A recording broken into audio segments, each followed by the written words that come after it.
Thank you so much, Minister Sunny. Welcome, Biafrans and friends. Welcome, cabinet members, both homeland and in diaspora. Today, we are going to present the Biafra Security Administration website, how to navigate. You all know we have so many things going on at the website. Apart from our ID card registration, we also have our event, the Finland Convention coming up. Everything is going to be shown today by Praise, Godwill, and Dr. Dorothy. So we have two parts to this presentation today. The first part will be the presentation by Praise, and after that, Praise and Godwill, and after that, Dorothy will present the recorded video, which will be sent out. The link will be sent out to the whole world, to Biafra, so that if you don't remember what was presented visually today, you can all just go back and play back the link that is going to be sent out, and then that will help you remember what you can do to navigate the website. We're also going to have a session to take questions and comments, challenges that people that have already started registering, either for their Biafra ID card or for the event in Finland. There'll be a session for that, for the questions and comments. Having said that, again, my name is Dr. Ngozi Orobreze, the Biafra COS. I'm going to go ahead and hand over this session to Praise and Godwill for the first presentation. Thank you so much.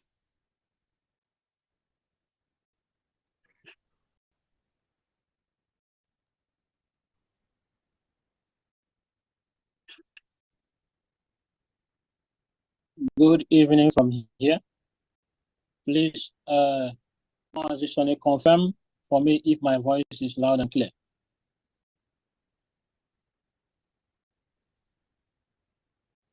Thank you.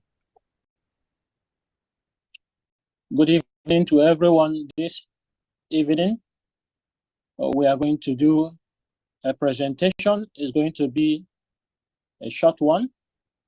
And this meeting is being recorded. The presentation is going to comprise how to navigate the website, how you can register for an account, how you can verify your account, how you can also apply for your ID card, how you can go through the Jumio verification process for your identity, which is a process that you will go through immediately after you submit your application form for the ID card. And as well, we are going to see how you can apply for the Finland upcoming convention. So to start with, I'm going to share my screen. Let's take the process one after the other, and I'm going to move slowly, realizing that we have diversity of people here, the aged ones in our midst, those who are not well computer savvy, if I should use that word, and those who may have concerns, questions. So I'm going to move in a way that we can accommodate everyone.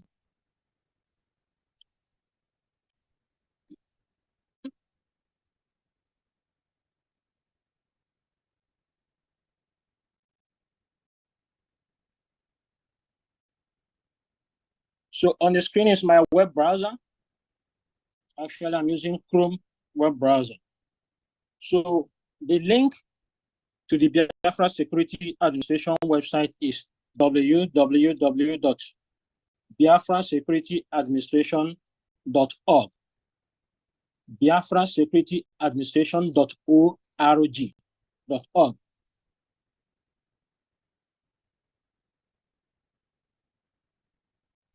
And the website is open. I'm going to do this presentation as a first-time user, someone who's coming here for the first time to navigate through the website. So you may be wondering, what is the first step one can take now that the website is open? So we encourage everyone here present and those who are going to watch it later, please, once you get to your website, take your time, scroll down, read through the contents on the first page, called the home page. It will give you kind of an overview of what this website is all about, to prepare your heart and your mind as to what you are coming here to do. So this is the first step. Review the entire homepage first. After that, what you need to do is, if you have the time, go through these other menus here: services, application forms, event, who we are, and under who we are, we have about us, gallery, contact, overview, and then we have the login and the register. But in case if you don't want to go through all these things, you want to shorten your time, what you need to do next after reviewing the homepage is to come to this register button at the top right, register button. Click on it, and the registration page will open. So I'm going to practically demonstrate how the registration process goes. So first thing you do is you put your first name and your last name, put your email address and your phone number. Then you input the password of your choice.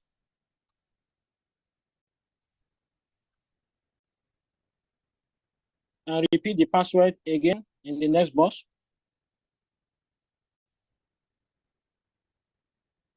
And then you click on register. You can see that the registration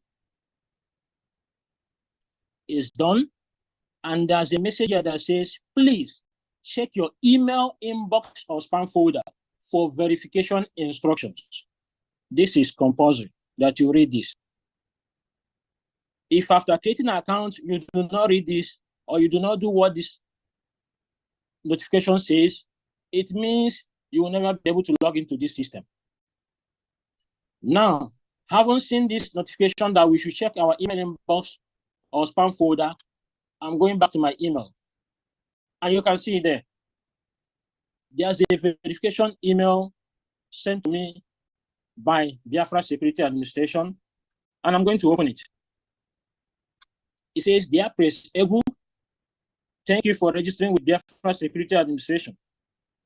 To complete your registration and start using our services, please verify your email address by clicking the link below." And the link is in this green button here, where it says, click here to verify. And I'm going to click there.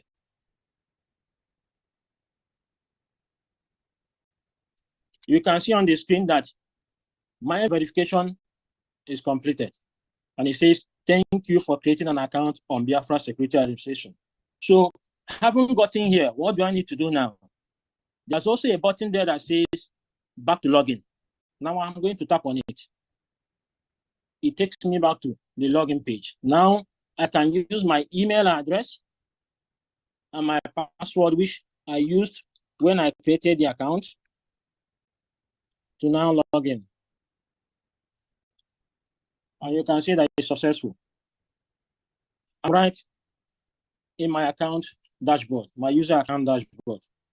This is the process to register an account and then be able to verify your account through your email.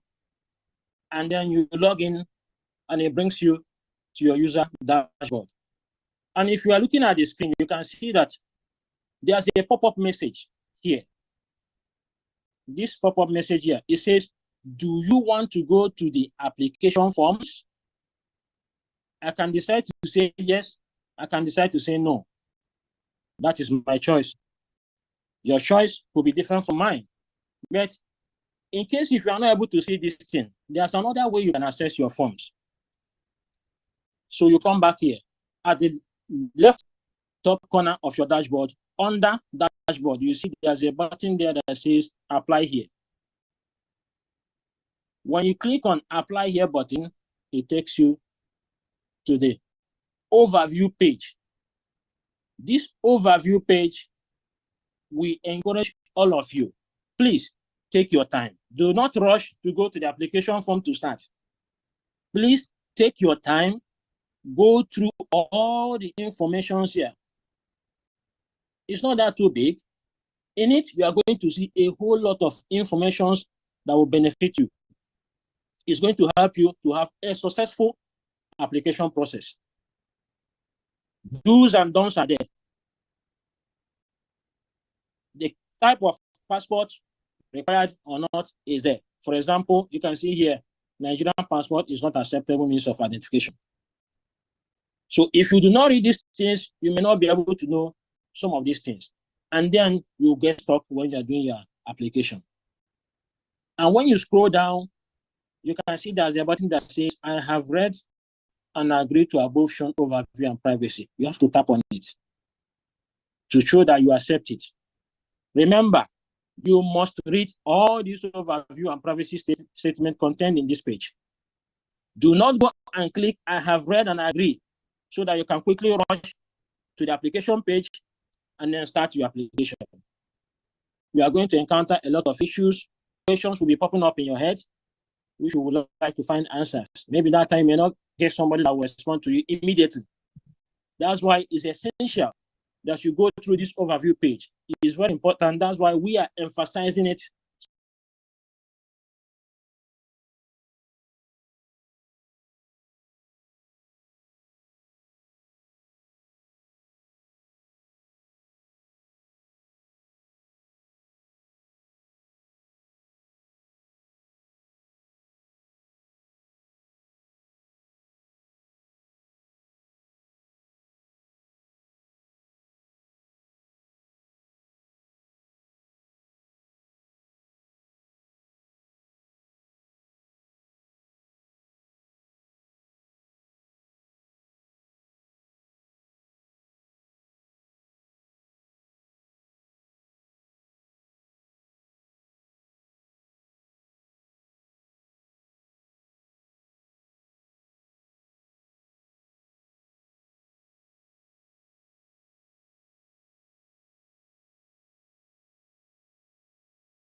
And I select to upload the front side, which is the biometric part of that passport ID. When you click on this choose file, that is the place you are going to click on to upload that your ID document, be it passport, driver license, or national ID card. But please, one may be wondering, how will the ID card or the passport document look like so that when you upload it, the administrator will be able to approve it when they see it? Now I'm going to show you sample.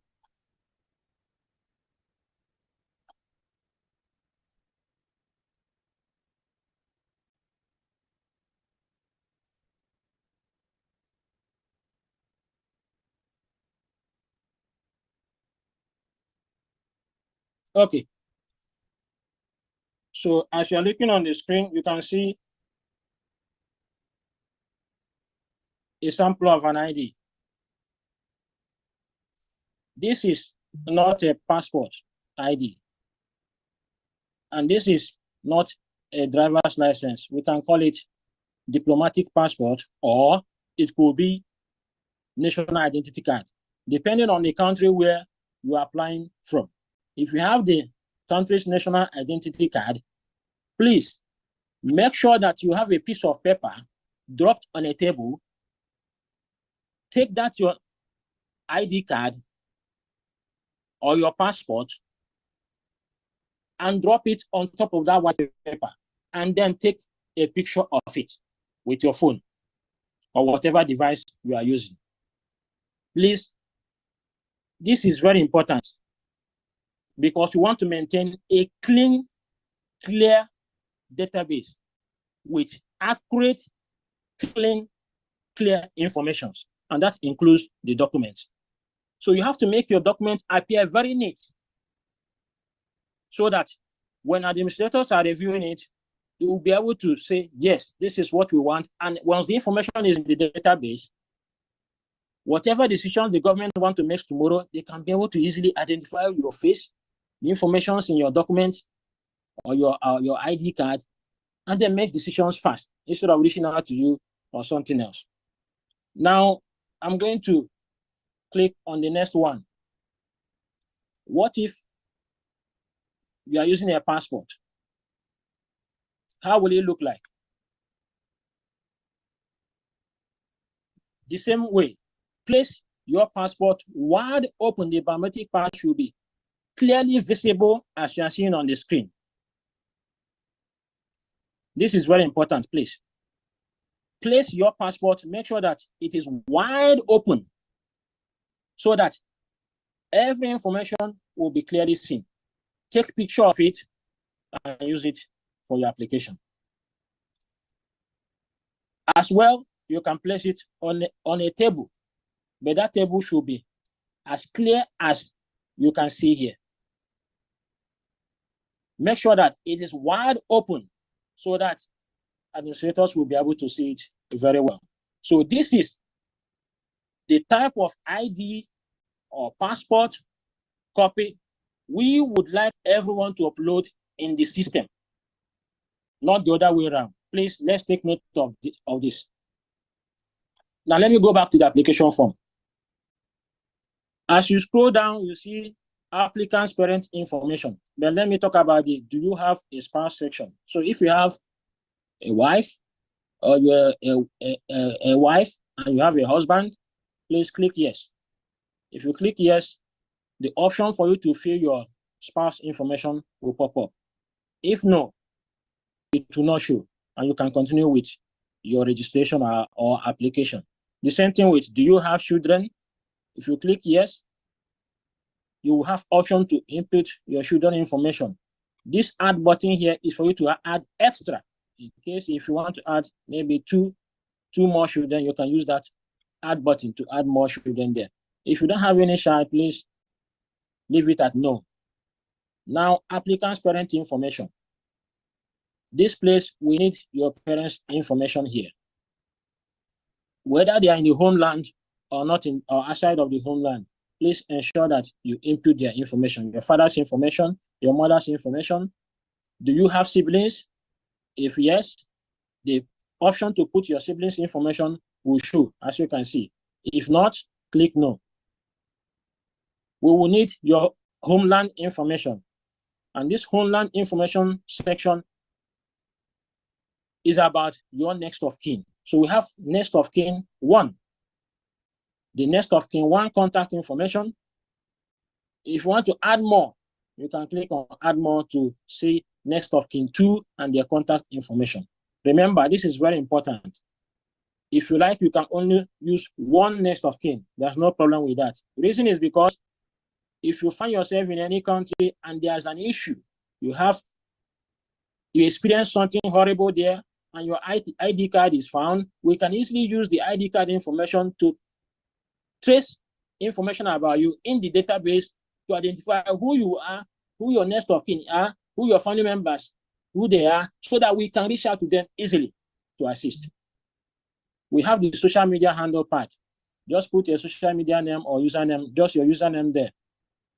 That one you can decide to put 1, 2, 3, that is your choice. Now, on the language part, we want you to select your local language. For example, I want to select Igbo. Igbo is there. I click Igbo. What is my proficiency in speaking Igbo? I can select 10 because I can speak Igbo very well. So you can select as many languages as you want. So depending on if you want, you can also select French, Arabic, or whichever one you want, so that it will help the government to know who you are.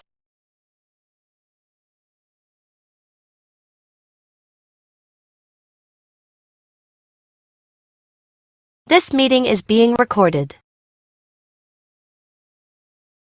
Made up of different nations, and that's why all these different nations are united to be called one United States of Biafra.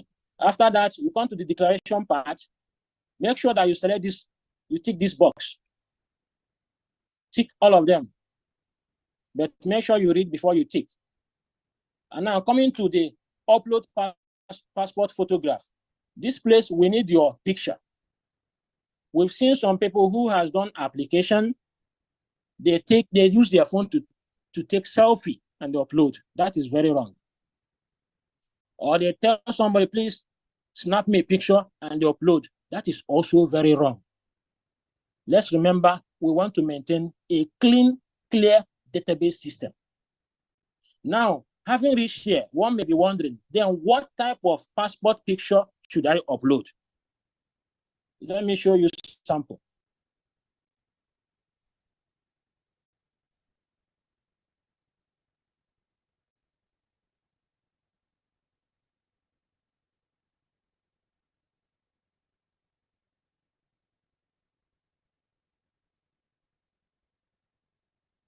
So looking on the screen now, you can see the lady's face. You can see the lady's eyes and eyeballs. You can see that she is not opening her teeth for us to see. You can see as well that her dress and grooming is very nice. Please, we want you to do the same. Upload for us picture that look similar, and you will not have any issue. You can as well upload picture that looks like this. We want to see your face. We also want to see how you look, your eyes, your eyeballs. You can decide to put a little smiley face or not. That is your choice. But don't smile too much because you are going to spoil the picture. You can as well decide to do it this way, or this way,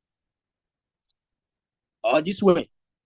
But remember, we don't want all these unnecessary background pictures of your room, your table, your chair, your kitchen, and things like that. Please, we don't want it.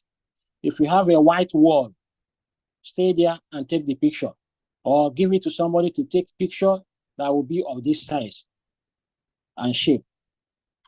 Now, what pictures could be wrong pictures?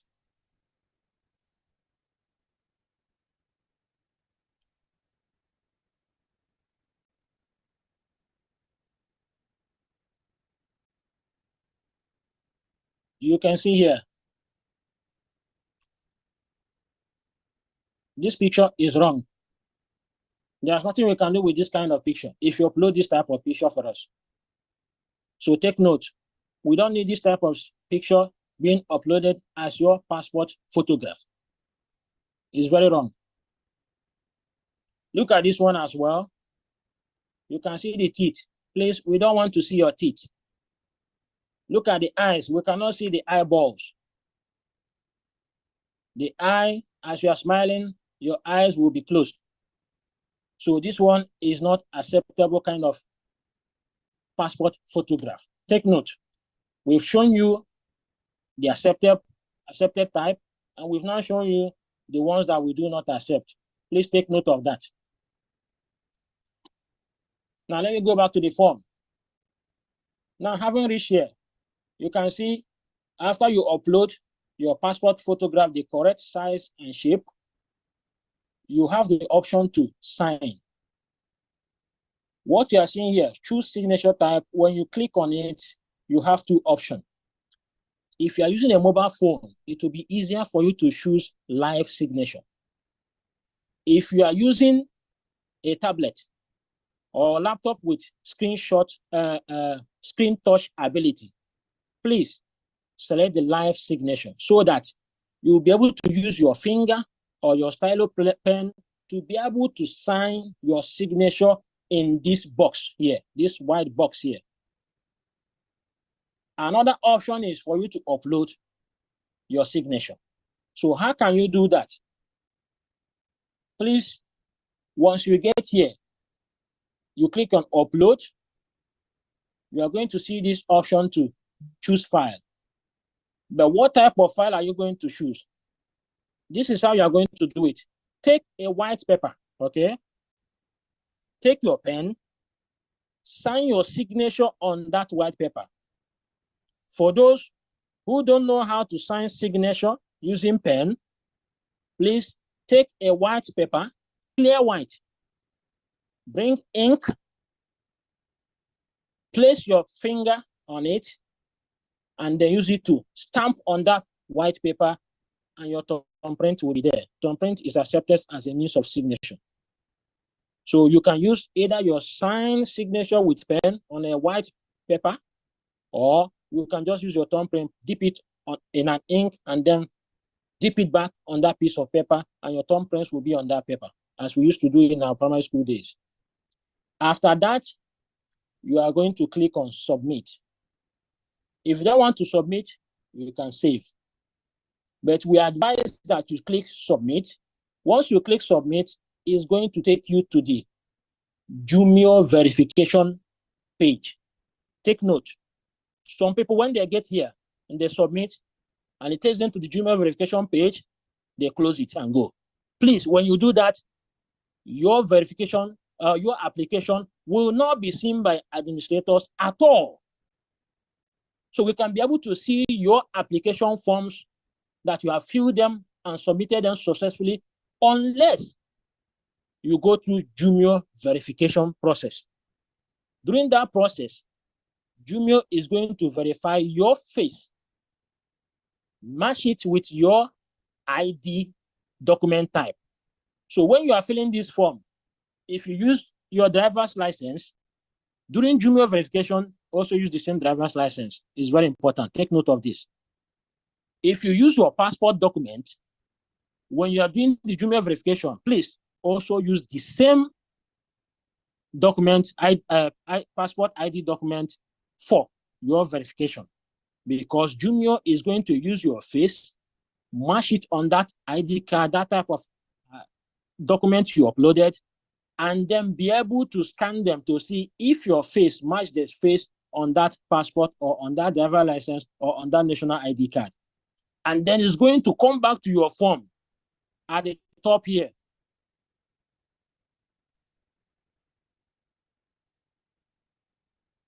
At the top here, where it says applicant identification, where you uploaded your passport first, or your national ID card or your driver's license, is going to come back and check if that is also the document you uploaded there. Mesh it together to see if you are saying the truth or you are lying. But one may be wondering, why do we have to go through Jumio verification? Because already people are complaining that they don't find it easy and things like that. Please note, still, we want to maintain accurate, clear, clean database with correct information of people who claim they are who they are. Now, let's see a short video, please, of how this Jumio verification works.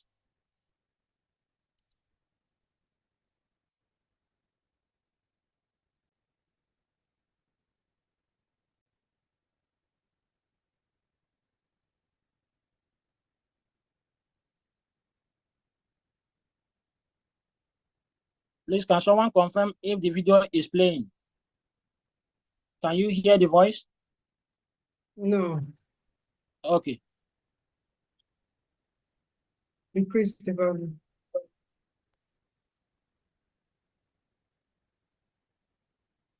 Okay.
No voice, praise.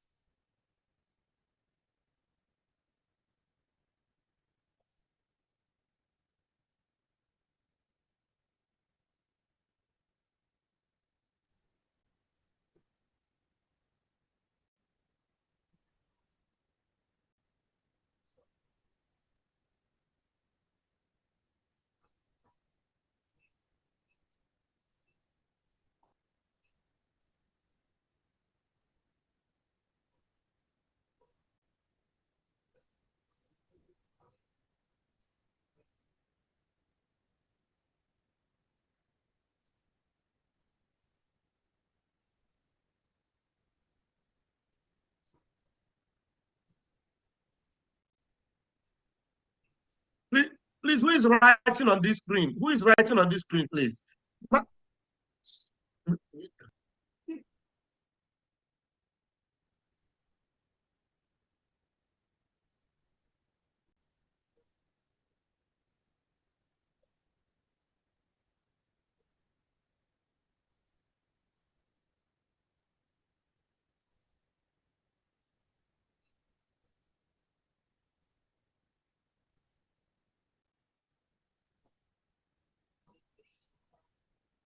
Please wait. Let us adjust the setting, please, so that these people who is writing on this screen wait.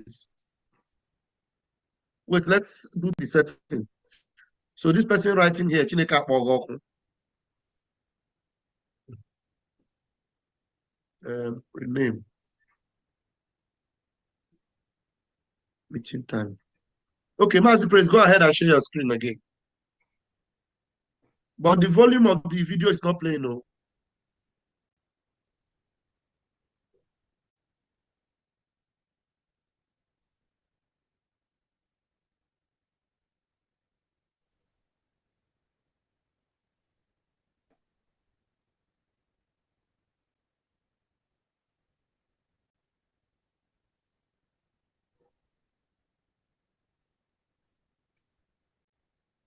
So let's just look at earlier on. We see fraud on a daily basis across multiple. This is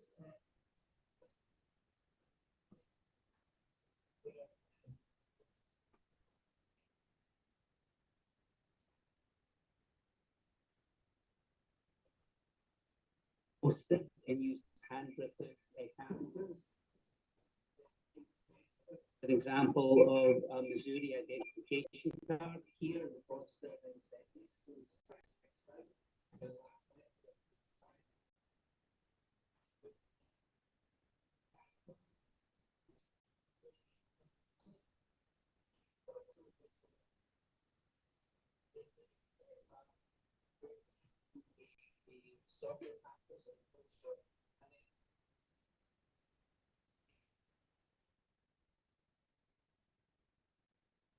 three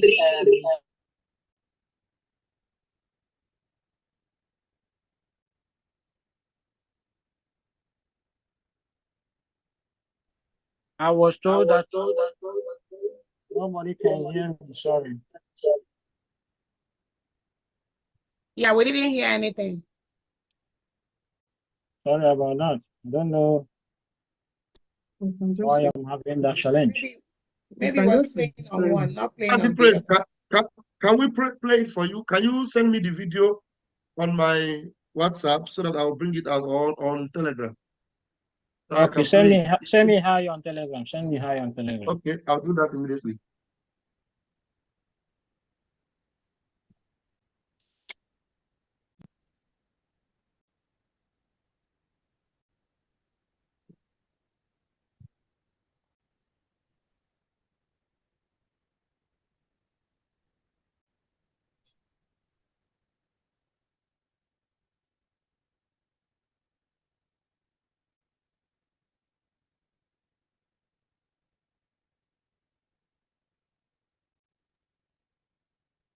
Just send you a message on Telegram.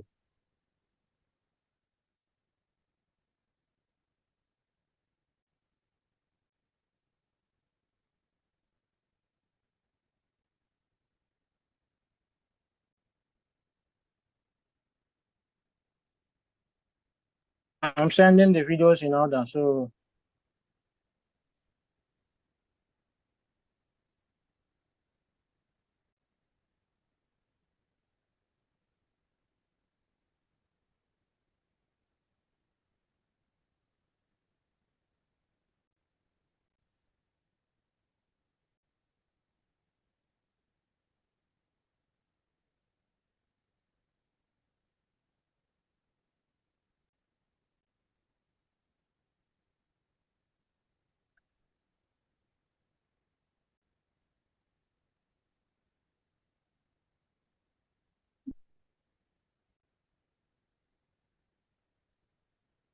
Can I start playing them now? yeah, wait, the final one will enter, then you can start. Play them in order, starting from the first one, second one, and the third one. Okay.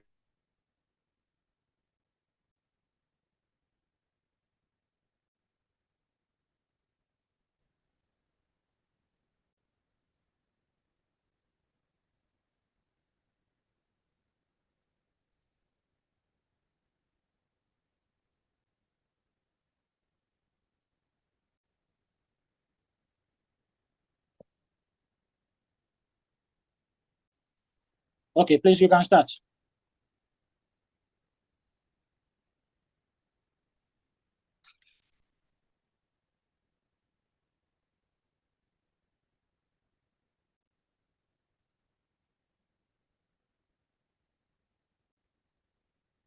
All right, I'm going to bring them just in a minute.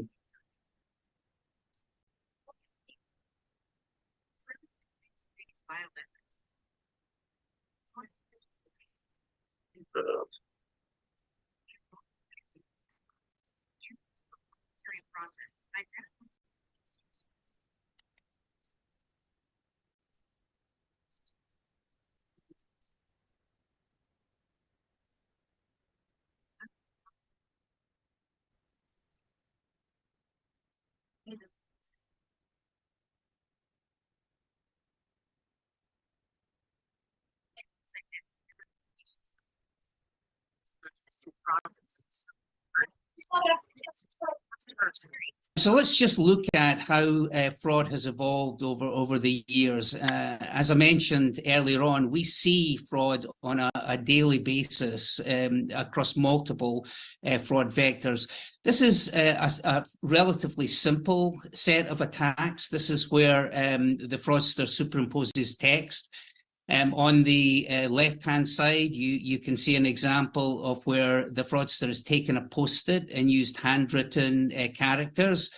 In the center, this is an example of a Missouri identification card. Here, the fraudster has basically scratched out the last letter of the expiry date and then handwritten in a character.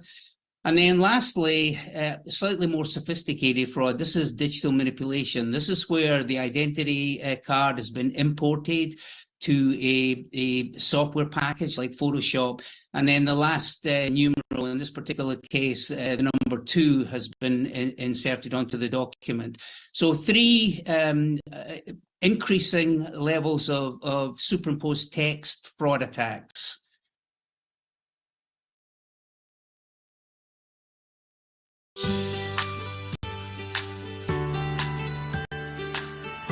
Are the users signing up for your service really who they claim to be? In today's digital world, that question has never been more important. Recent massive data breaches have put usernames, passwords, and credit files on the dark web, resulting in unprecedented levels of identity theft and account takeovers. Traditional methods of authentication can't prove the person logging in is actually who they say they are. With Jumio authentication, verifying the digital identities of your users is as simple as taking a selfie and far more secure than PINs or passwords. Jumio authentication uses advanced face-based biometrics to prove the trusted digital identity of an enrolled user. Combined with Jumio's one-time identity verification, you can truly know the identity of each user every time they log in. With complete end-to-end identity verification from Jumio, your users' selfies unlock rental cars, high-risk transactions, online accounts, and you can be sure that the user behind the screen is indeed who they say they are. Here's how Jumio authentication works. When a new online account is created, Jumio captures a photo of the user's valid government-issued ID, and the user takes a quick selfie that Jumio uses to create a baseline biometric template. Instantly, certified liveness detection analyzes the user's biometric template to prove they are a live person and not a spoof. Next, Jumio compares the selfie to the government-issued ID to establish and confirm the digital identity of the new user. Now, anytime the user needs to be authenticated, they simply take a selfie with a liveness check, generating a new biometric template that Jumio compares to the user's baseline template. If it's a match, the user's digital identity is unlocked instantly. With Jumio, authentication is simple as a selfie with the security of proven faced biometrics and certified liveness detection. Learn more at jumio.com/authentication.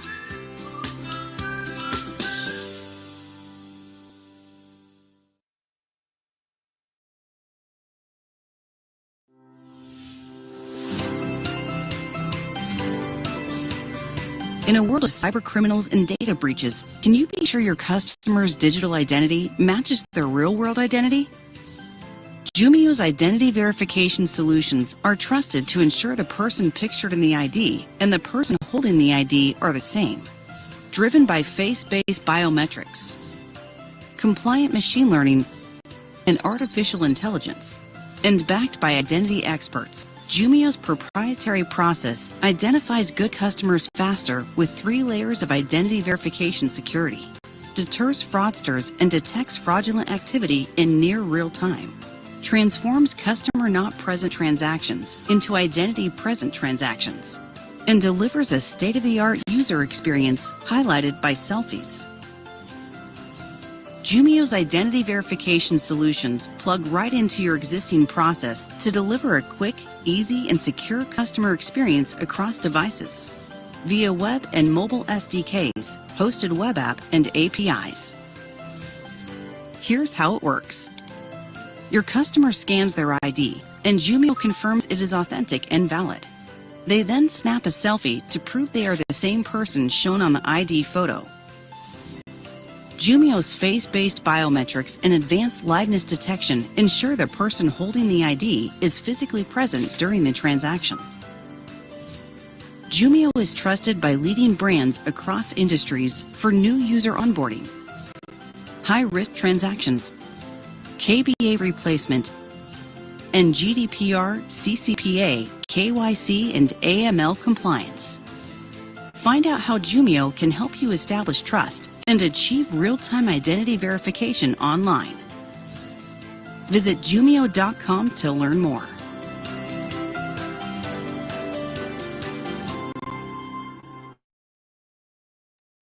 Okay, Master Prince, take over from here. Thank you very much, Raphael, for that. So we've seen the reason why we integrated Jumio verification into our database system. Currently, fraudsters, hackers, and a whole lot of them are looking for means to be able to manipulate systems, steal information and data for their selfish gain. So let's go back to the form again.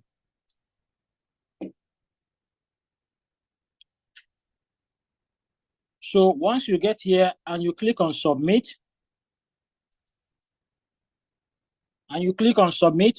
the next step is that you'll be taken to the Jumio verification page. You saw in the video how that verification is done.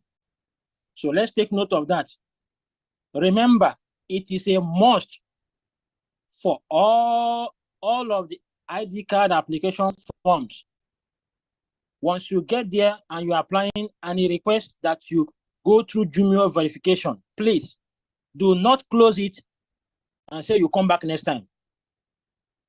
That process is real time and is instant. Once you complete that process, your application will be said is successful. And then administrators will be able to see it in their own system that you have completely submitted your application and you've done so successfully. Now we've covered about this ID card application aspect. Now let's go back again to the form page. The type D1, type D2 do not require Jumio verification. That also includes type D3. But the other three requires Jumio verification. Now, non-ID card application forms do not require Jumio verification, do not require payment. But the rest, the ID card application forms require payment. And the general approved payment for the ID card is $100. Please, it is $100. Before you have to pay before you see the form to fill. But we've changed it in a way that you have to fill the form first, go through Jumio verification before you pay. So make sure before you start filling that form, you are ready to complete it and go through the whole process. Do not start and you get halfway, you want to move back. This is another clue we want to give everyone tonight. Please, if you want, before you start to fill any of the form you select here, go through the form fields. For example, let's say you select the type A and it opens. First of all, go through the whole form fields, sex, male, this, all of them, go through all of them. Take your pen and your paper, put down your answers, and then come back and start filling the form. It will be very, very easy for you to go through this process. So that if there's a place, maybe, for example, ask you for your father's name or your father's address and you don't have it, you don't need to fill the form. You gather the information and add it to the paper you have, and then continue. Once you finish everything, you know that is right there. Then you'll be able to come back to the system and start filling the form. This will help you to have a smooth application process. So we've covered how the application forms works. What is involved? Remember, in summary, after filling the application form, you are going to undergo Jumio verification. And that verification process requires that you have your identity document handy, be it your passport ID or your national identity card or your driver's license. Now, this system is designed to offer two services. The first service is the one we've just concluded now. Now, the next service is the event, which is the upcoming event in Finland. So if you are here today and you want to know how to apply for the convention, please let me log out so that I can start that process fresh. So you'll be able to follow along. So let's say you come back to the website and you want to apply for your Finland convention ticket. You have to log in first. Remember, if you have not created an account yet, you need to use this option. Click here. Don't have an account, click here. If you are logging in and you're having an issue with your password, maybe you've forgotten it, use the forget password option here and you'll be able to reset your password. Now I'm going to log in.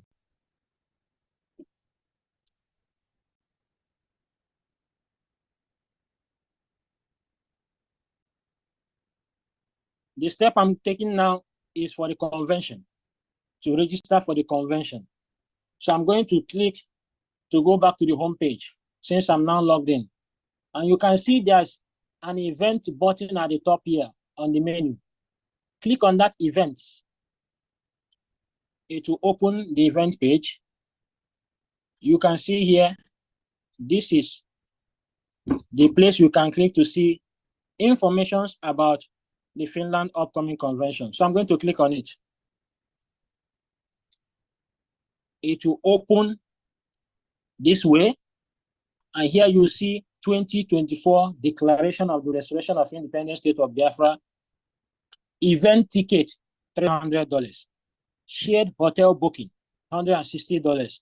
And breakfast, $70 for the 5 days. And the price is $530. There's another type of ticket, event ticket only, which is $300. So whichever one you decide to choose, remember, you cannot pay for event ticket and come back later to pay for your shared hotel booking and then breakfast. No. If you do not have enough to pay for the first ticket, please do wait. Once you have the money, apply. Or you can speak to your administrator in your country. Now that we've been able to understand that there are two types of tickets here, you click on Get Ticket. And the ticket application, event application form will open. It will ask you for your first name, middle name, surname, email address, telephone number, country of residence. Choose your nationality. When you are choosing your nationality, you can select United States of Biafra. It's there at the beginning. Are you a Biafran national? Yes or no? That's your choice. Then upload your document. You can upload maybe your driver's license, your passport ID document, or your national ID. Did you attend BSRC 2023 event? If you didn't attend it, please click no. If you did, click yes. And once you click yes, it will ask you to upload or attach your convention certificate. This case, if you get here and you do realize that you attended the convention, but you do not have your convention certificate, please reach out to the Finland liaison officer, Mazushi. He'll be able to help you to get that done. Then the part that says, do you support Biafra referendum? You must respond to this, yes or no. That is your choice. And then choose tickets. We have two types of ticket there, as we have explained before. Either you choose this one or you choose the other one. And then you come down here and click I confirm. And then you submit. You are done. Remember, whether you apply for ID card and you submitted it successfully, you go through the Jumio verification and it went successful, please give the administrators time to review your application.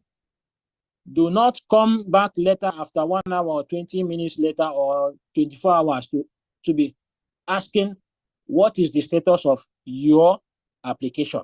Note, from your account, you will know the status of your application. Just come there. I will show you how you are going to be monitoring to know the status of your application. That is also applicable to this convention application form. Once you submit it, please wait. The convention form review takes 7 days. The ID card application forms takes 15 days at minimum.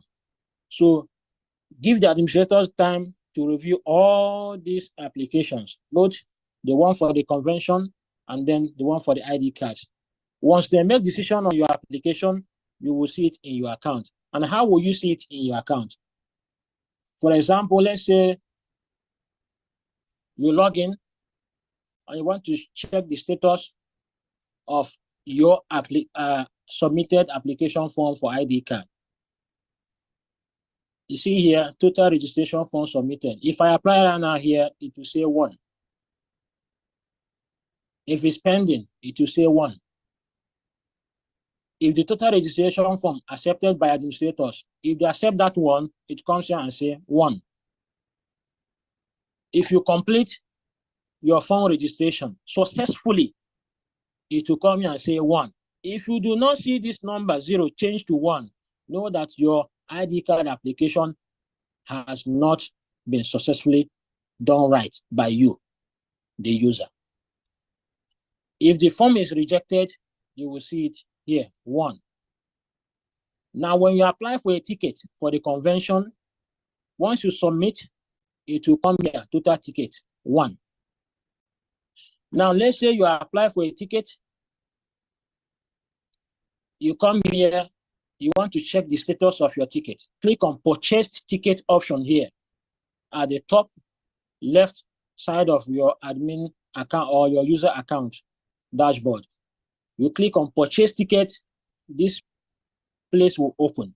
You are going to see your ticket number, the date you purchase it, your name, the event name, the email, your email address, your telephone number, your payment, and then the status, whether it is approved, you will see it here. Whether it is rejected, you will see it here. Whatever is done, you will see it here. That is for purchase ticket. Now, let's say, as we were doing our presentation before, you selected the type A form and you want to check the status maybe after 3 days. You come back, log into your account, click on submitted forms, and select that particular type of form you applied for.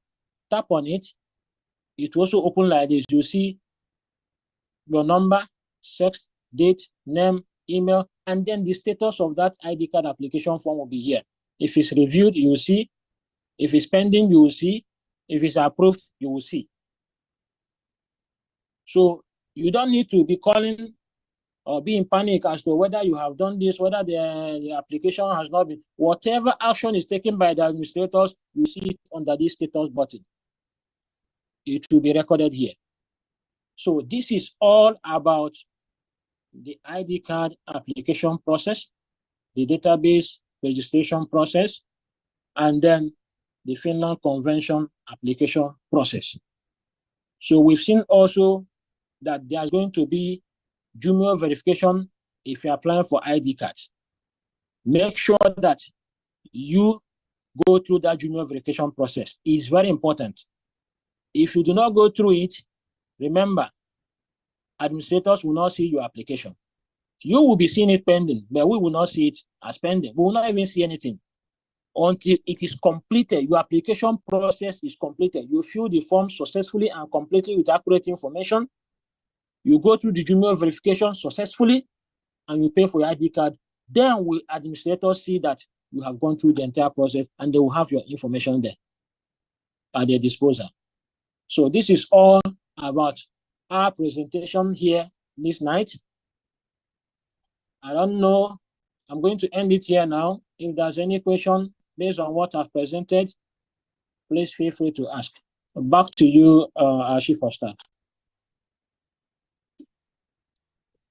All right, thank you so much.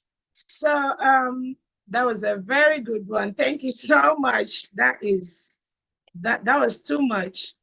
You know, thank you so much, Praise. So at this point, we take a few questions, then we'll go to Dorothy to do the video presentation. Like we said, if you don't remember some of the things Praise has said, we have a video that Dorothy is going to go through. We're going to send it the link to the media, and that link, everybody will have that link, so that when you forget something, you can always go and refresh your mind. So Minister Sonny, if we can go ahead and take a couple of questions for Praise, then Dorothy will present the recorded demo. Thank you.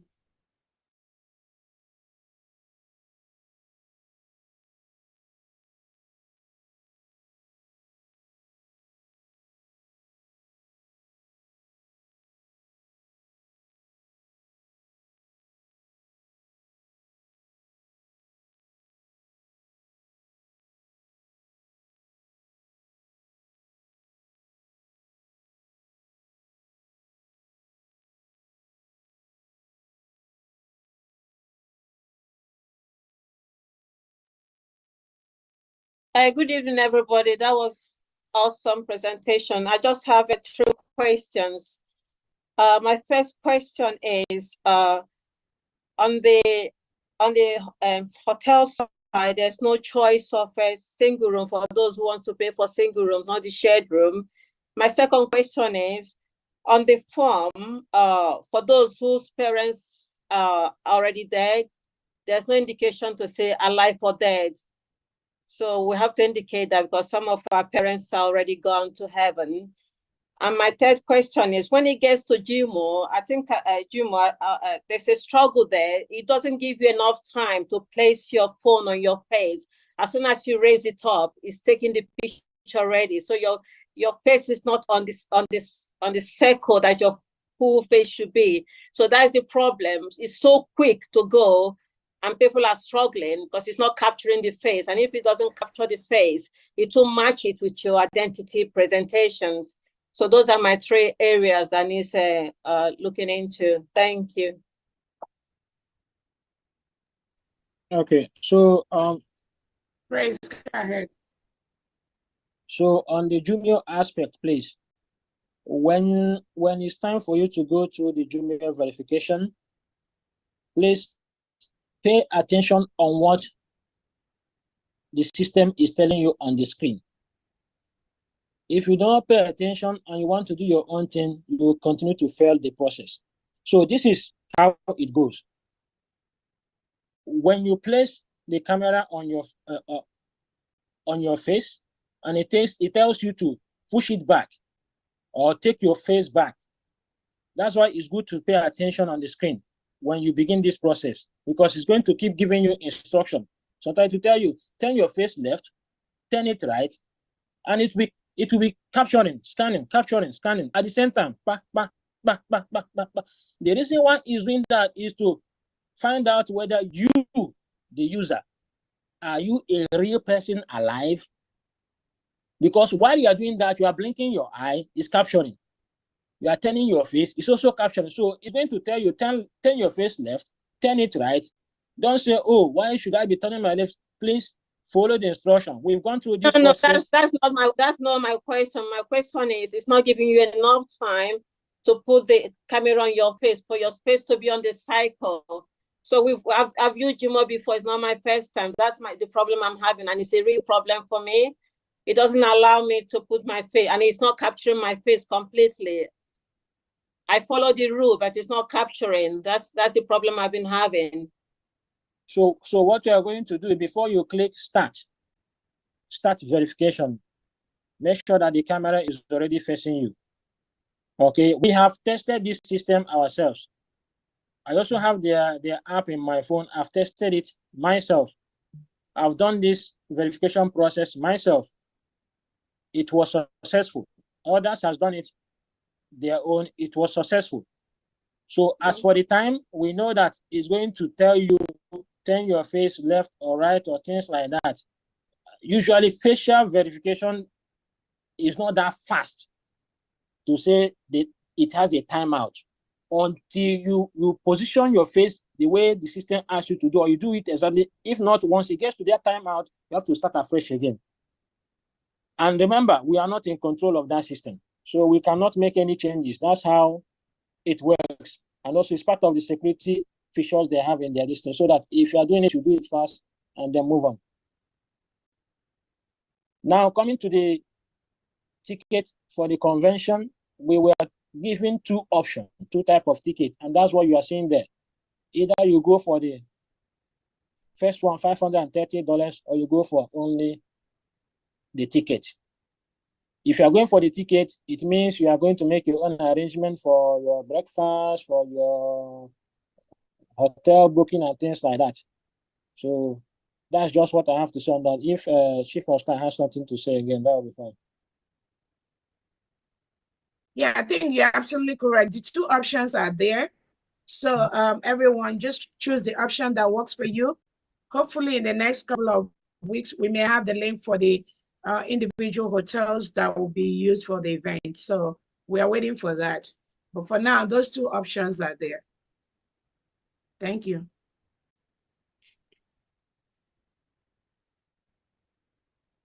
Yeah, that. Yeah. Yeah. Okay.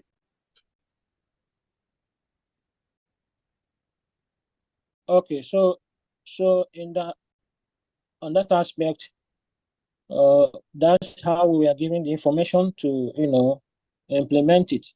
I believe that maybe some would say they don't have parents, that they are not alive, or maybe they don't know their parents' name. It could be so, but we have it in mind that if your parent is alive, definitely you get access to their information.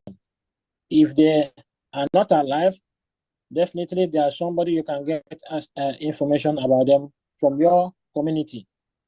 In case if you don't have those, or you were born and at younger age they died, maybe you don't have that much information about. So that's basically options there. There are options there for you to utilize and make sure that you fill that part of the form. And I don't think that part of the form is actually compulsory. I don't know. Let me have a look at it again. Let me have a look at it again.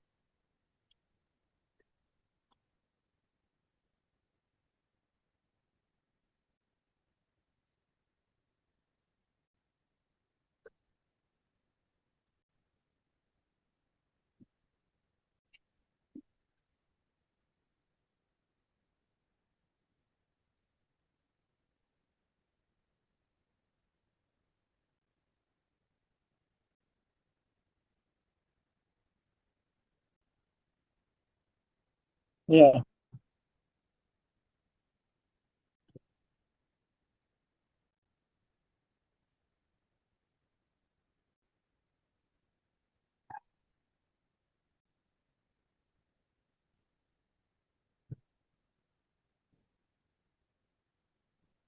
No problem. We'll have to review that with the team, and then we'll see what we can do about it, and also contact the PM about that. That point is well noted. Thank you.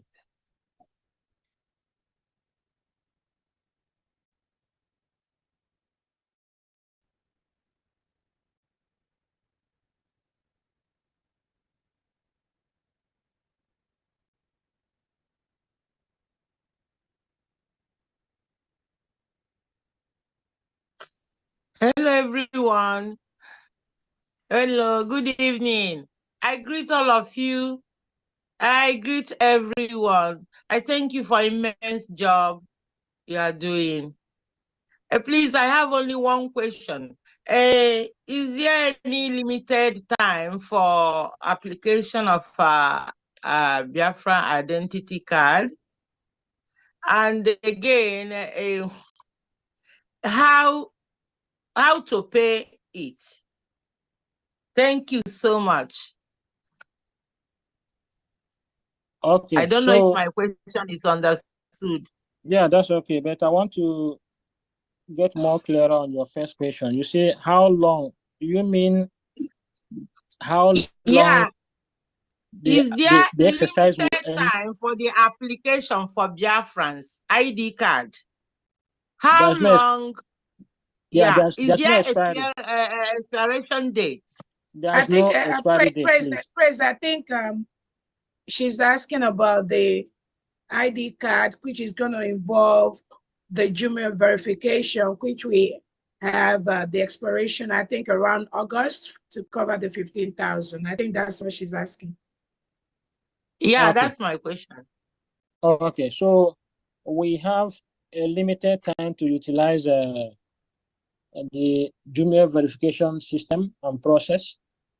So we encourage everyone to start early, because once we start early now, it's going to help the government to plan on whether to extend or not to extend. And also it's going to help us make wise and best decision, because these things, involves money. Jumio verification costs the government a whole lot of money. It's not a small money. It's not a chicken money, as they used to say. So we encourage everyone to do now. Get your ID card. When you're coming to Finland, you are going to use it. You can use it for any verification of any type. So we're encouraging everyone, please, let's start. Doing it early is better than doing it later. Thank you. Please, your next question again, can you repeat that? Yeah, my question, module of the payment, how do we pay it? Is it in the website also?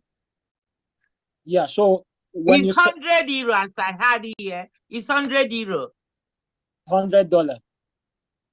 Okay, yeah, I'm on euro, sorry. And it has to be paid on the government website. So how you are going to pay is this. When you come to the Biafra Security Administration website, you are going to apply. You are going to fill the application form, go through the Jumio verification. Once you complete the Jumio verification successfully, you'll be taken to the payment gateway, where you are going to use either your credit or debit card or PayPal to make payment. Okay, thank you, sir. I'm grateful. Greet you all.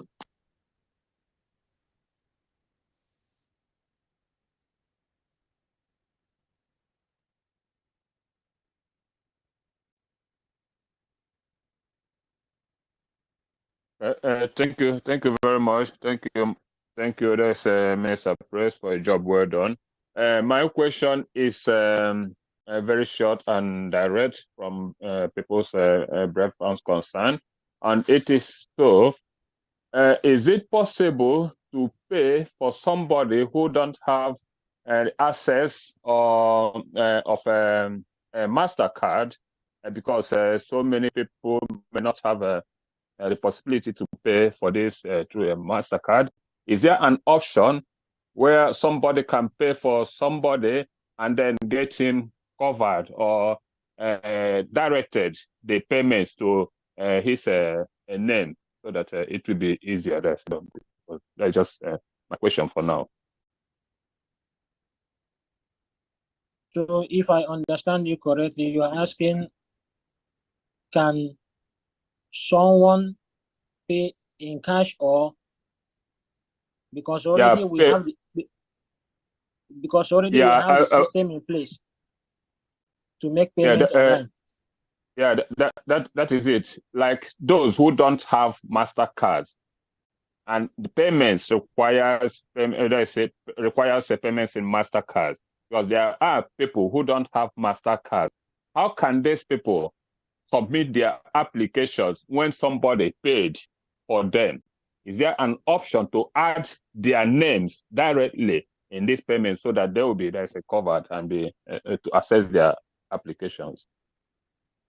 We don't have that from the system, but I think Chief of Staff will have to take note of that and then discuss with PM, and also Maazushe as well can take note of that and discuss with PM about that if they are going to have an arrangement like that. Because the system we have, people need to pay through their using their debit card or credit card and also PayPal. So if there's going to be another arrangement, I think that will come from PM and the committee in charge of that Finland Convention. Thank you. Yeah, okay. Yeah, that's my concern for now, because a lot of people have asked for this possibility because they don't have a credit card. Okay, thank you. As you said, the Chief of Staff, I'm sure, have taken note and then to make a provision for this lapse so that everybody will be carried along. Thank you. Thank you very much.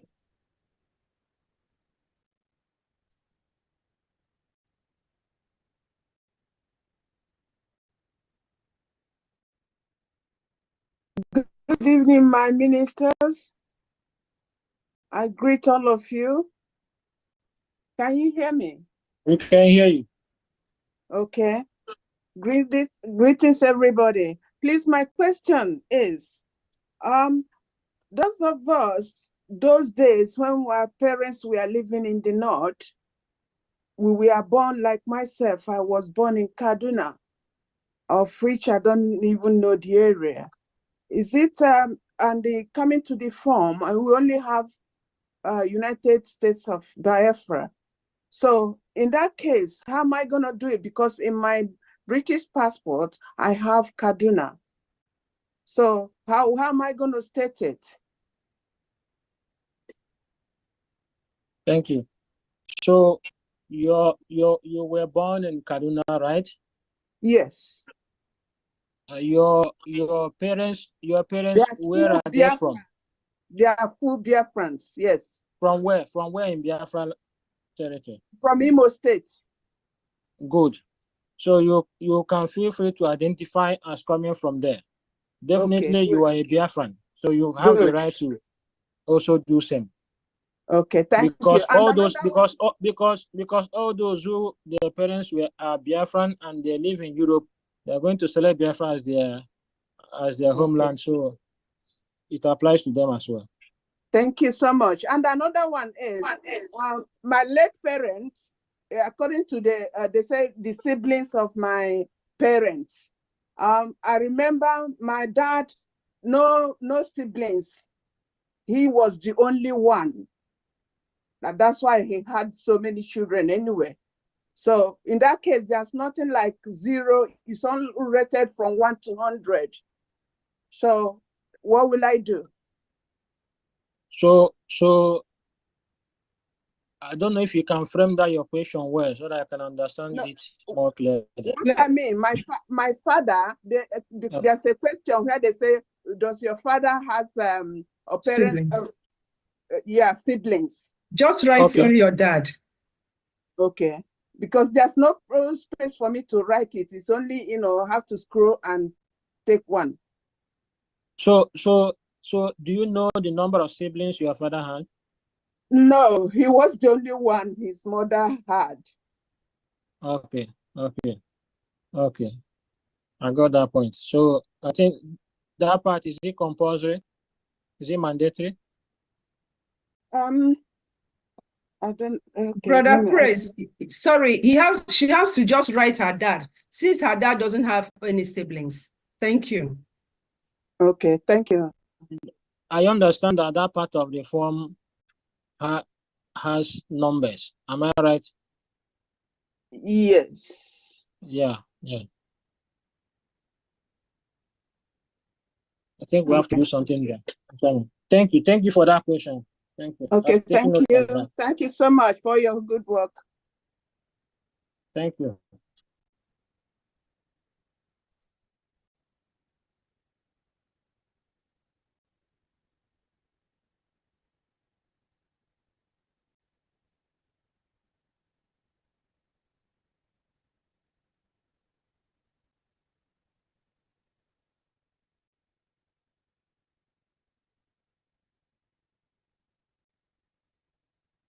Hello, hello, hello.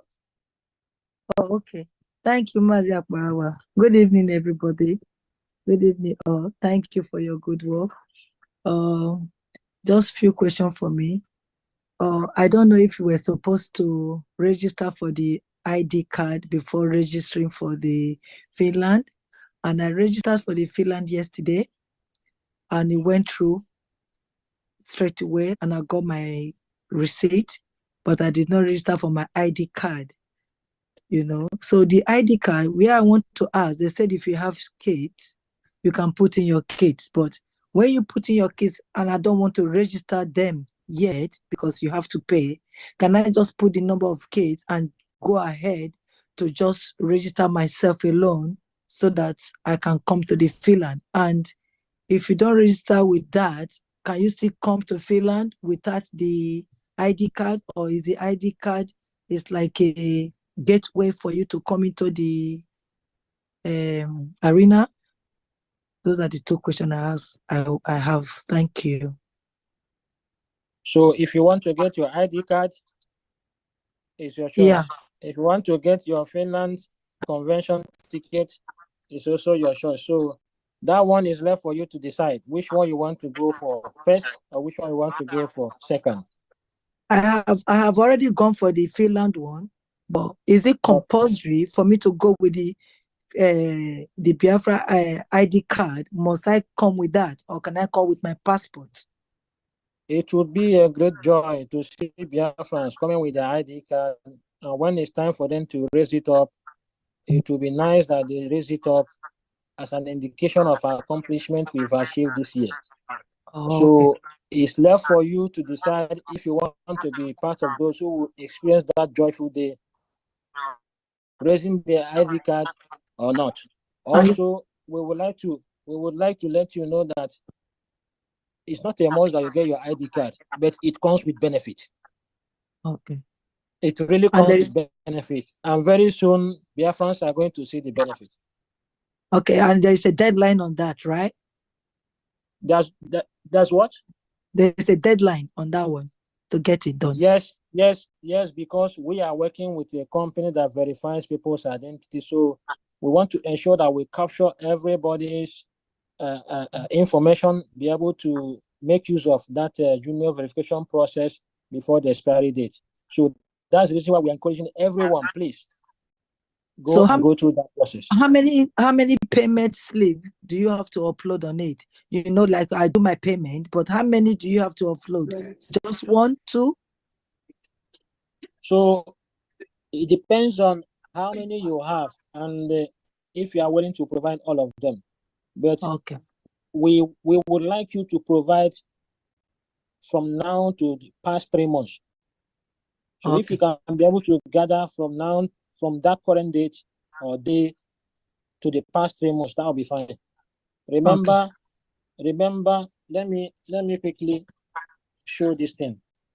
Let me quickly show this thing so that, because I think Praise.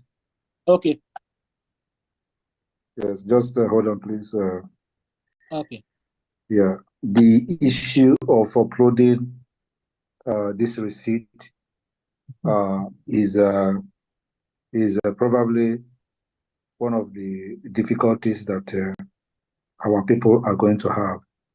Yeah. So what we're going to do is that if there is a provision for them to state how long they have supported the struggle, then post only one receipt and write how long they have supported the struggle. We may have to also devise a means to verify whether the person have been contributing or not through our internal verification, in order to speed up this process of the ID card, so we can have as many numbers of people as possible to be able to cover the number that is required by Jumio services. So can you bring a European rep to the, can you give European rep mic, please, on this particular issue? Thank you. Ah, And they were done. So, okay, well, it's not that is the worst is all right. So, can you give Uche, a mic, please?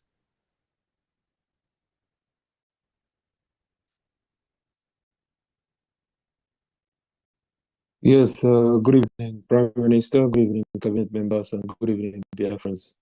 We actually already have a solution for that, and we decided that all the representatives would have to issue their members a certificate of contribution to the government.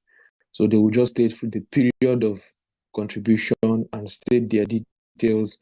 And if they have contributed on behalf of their family members can as well be listed on that certificate. And then their family members can also use the same certificate to apply for the identification card. But it has to come from the liaison office with the liaison letterhead. So that template has already been forwarded to all the regions as we speak. Thank you very much. Thank you. So let me get this correct. Who are they going to contact for that certificate of contribution? They should contact their admins or regional representatives, and they will be the one to, because they have the records of payments. So they will just go through their records of payments and enter that information according to the certificate template. So the template is made very, very easy that once you just open it, you just put the person's name and then put the person's contribution period. You don't necessarily need to state how much the person has contributed, but just the period of contribution. And then for the liaison officer or admin will now forward that certificate to the individual, and then they can use it to apply for the ID card. Because there are regions that have like multiple contributions, like multiple donations. So there is no way to give everybody the same receipt of payment. So it will be very, very difficult. And in order to avoid such problems, it is better that they just issue that certificate in confirmation of their donations. I think that's very fine. So well noted. It means we have to make some changes in that area in the system so that it will reflect this new change. Yes. Okay. Thank you. Thank you.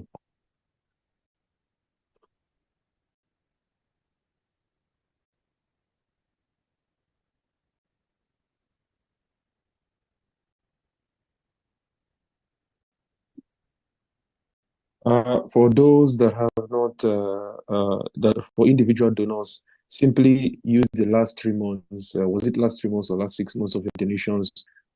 Upload them compile them in one PDF file, and then you can upload that. I think that should be fine. Okay.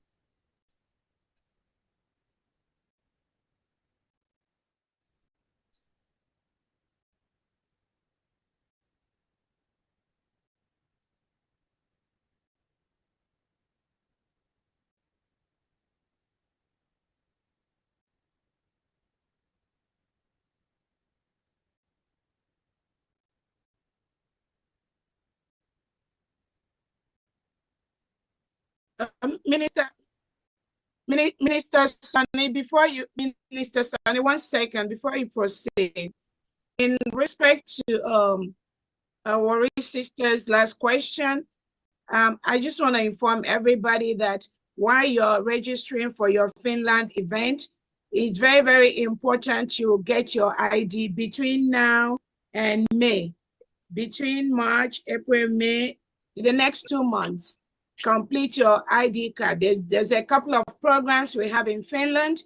If you don't have your Biafra ID, you may not participate in those programs. So it's very, very important that while you're doing your Finland ticket, also take time to do your ID card. That one may take just a little bit time because you have to do the Jumio verification and all that, but it's just $100. So just take out time and also do your ID card and have your ID while you're coming to Finland.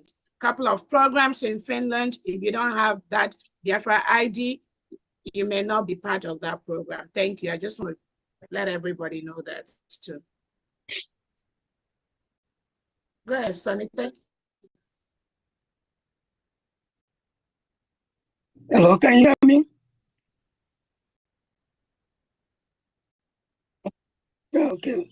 Good afternoon, everybody. I just want to mention two things. I'm going through my application here. The application says the name of your father and the name of your mother and the date they were born.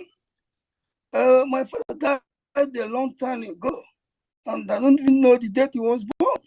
And I think it's probably 1904, 1927, I guess. And then my father, the same thing. I mean, my mother, the same thing. So what do I do what I do in this respect? When my father died, then my mother died. And the next of kin at home, only my immediate senior can be seen as next of kin at home.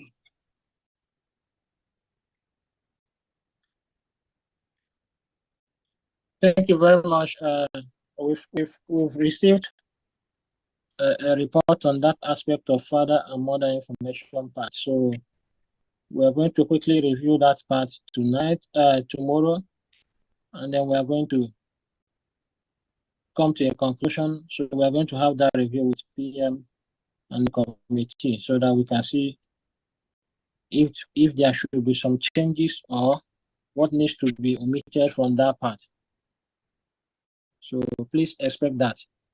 So I will keep that side. Yes. Or rather, another option is if the place is compulsory, we have to make it non-compulsory. So that when you get there, you do not have that information, you can easily skip it. Okay. And what about the next of kin? That part is really essential. It's very, very essential. So you can put anybody, like my immediate senior. Yeah. No, your son or your that daughter, or your relative. Anybody you select could be your next of kin. Okay. And so one more question. You have to upload your passport or your driver's license. So we showed in the video, the time we're doing presentation, we showed acceptable means of, acceptable type of ID and passport photograph. If you remember, let me quickly show it again.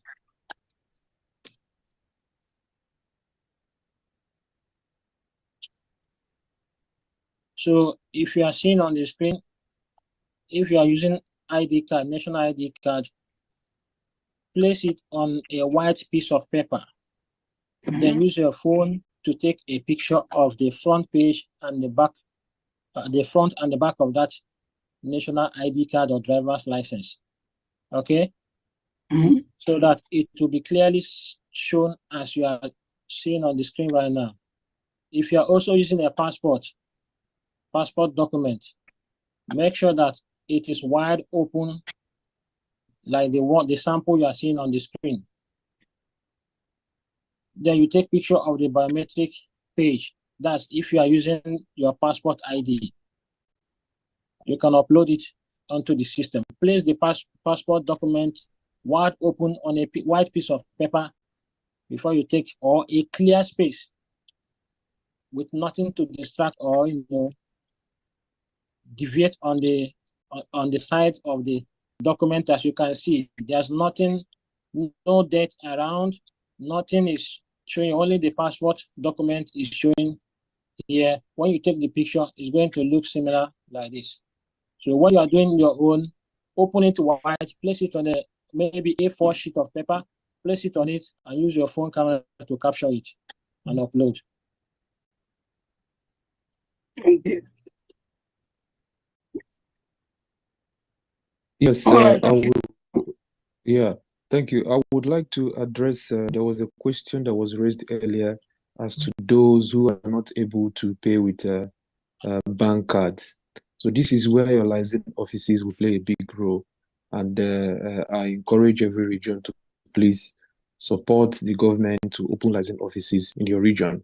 So at this point, those with license office can make an appointment with their license admins, go there, fill the form with them in person, and they can arrange how they would assist you with the payment methods and how you can be able to transfer the amount back to them.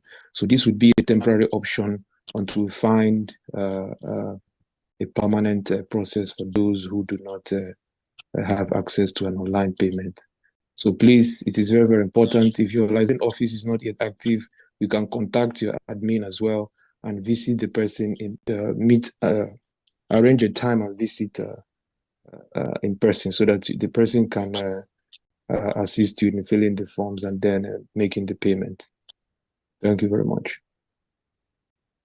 Please, anyone can still use the chat. Anyone can still use the chat section to drop your question there. Someone will respond to it.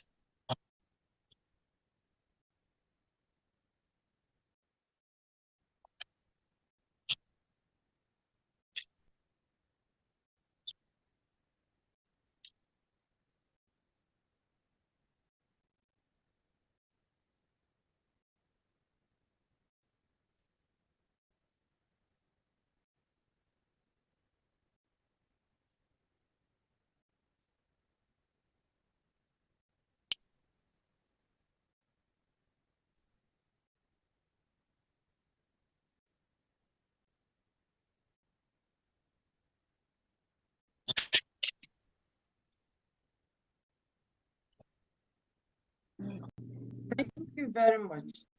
Thank you, Prince, for the great and wonderful presentation. I have few questions. One is that at times when you're filling those forms, if you are not fast, it might go up. How long will the form remain for people to fill? Because when I was, for example, filling some forms, by the time you go 20 minutes, the whole thing will go up and you start again. How is the arrangement for that? That's my question. How do you navigate to come back to continue to fill? How long will it be open for you to fill?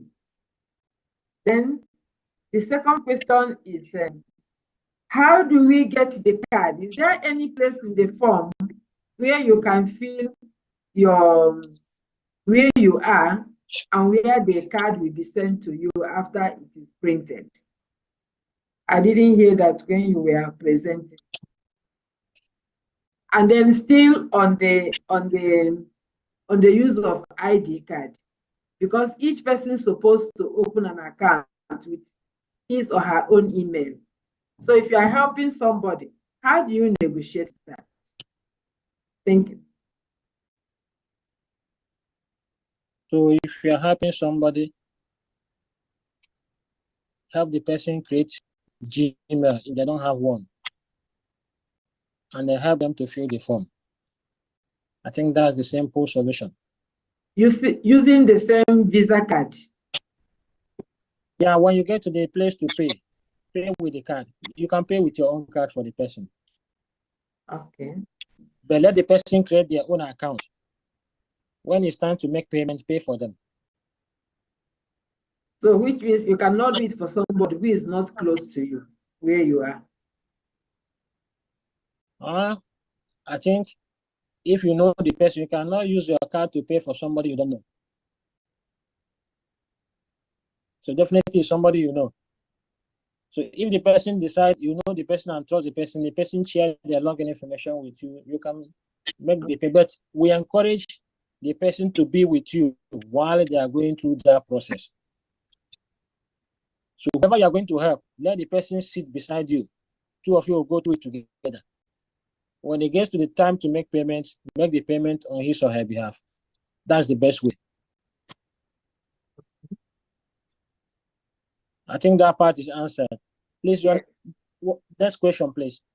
The The next one question you is, asked me. how long will the form be open for the person to fill all those information? Because there are some forms after 20 minutes, it will just close. And then is there a place to begin again? Yeah, so on the aspect of the timeline, we have 1 hour. We extended the time from 30 minutes to 1 hour. And this is the reason why in our presentation we said, take your paper, take your pen, write down answers to these questions so that once you'll be able to finish it. That's the best and easiest way to fill this. And let's remember, this system is a new system.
through the embassy of the zoo here. They are the one that issued the consular card. It's just like it expires, but after three months it expires.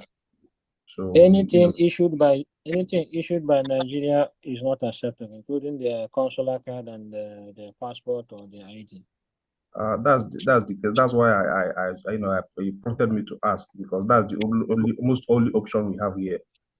Sorry, what you're trying to say is that the country where you're residing, there is no evidence of, or rather a certificate or any document issued to you that you reside there legally. The only legalized ID card is this consular, which expires after 3 months. No, I mean from the government of the country you're living in. No, except if you can accept if you have a driver license. That for now, for the option I know, because when you came in contact with the police here, they only ask you of that particular consular, which if you present it, you are good to go. I know about ECOWAS card and non-citizen ID card. It's also applicable in Ghana. So I don't know about the country where you are. I think Praise. I think what he's trying to. I know in the application there's an application that deals with those that do not have any of those government identified documents, right? There's a particular category for that Biafrans that do not have those legal documents could go and apply. I was thinking we have a section for that, right? If he is having asylum status in the country where he is, but he doesn't fall into that category, because you say he has consular card. No, not just asylum. I mean other documents, not just asylum, applying for asylum. But I mean, you can check that. For those that do not have legal papers in the country where they reside, but they want to obtain their ID card. For that one, if you don't want to, I think that form also have a part for. That's the general application form.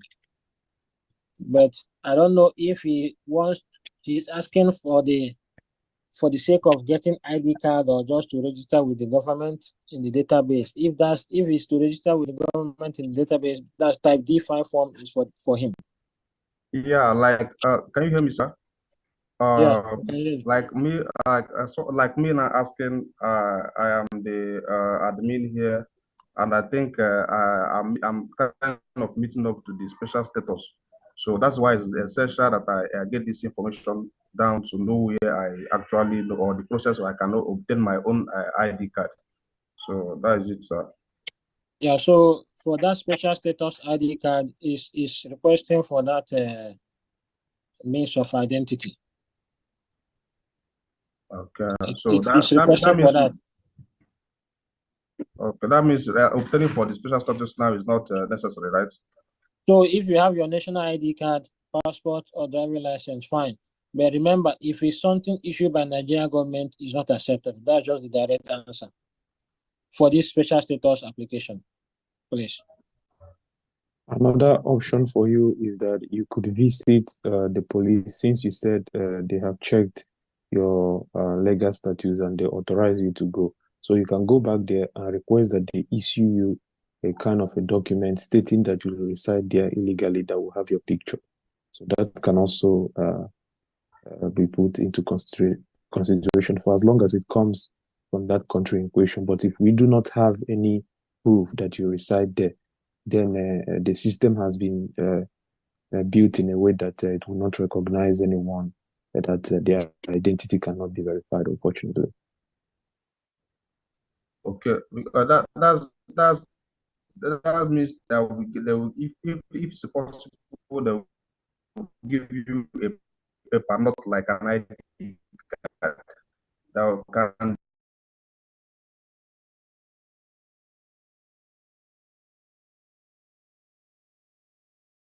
This meeting is being recorded. Yes, hold on. Yeah. Yes, this particular case will be addressed on individual basis. So you must get a criminal report from the police where you are living, the country where you are living in.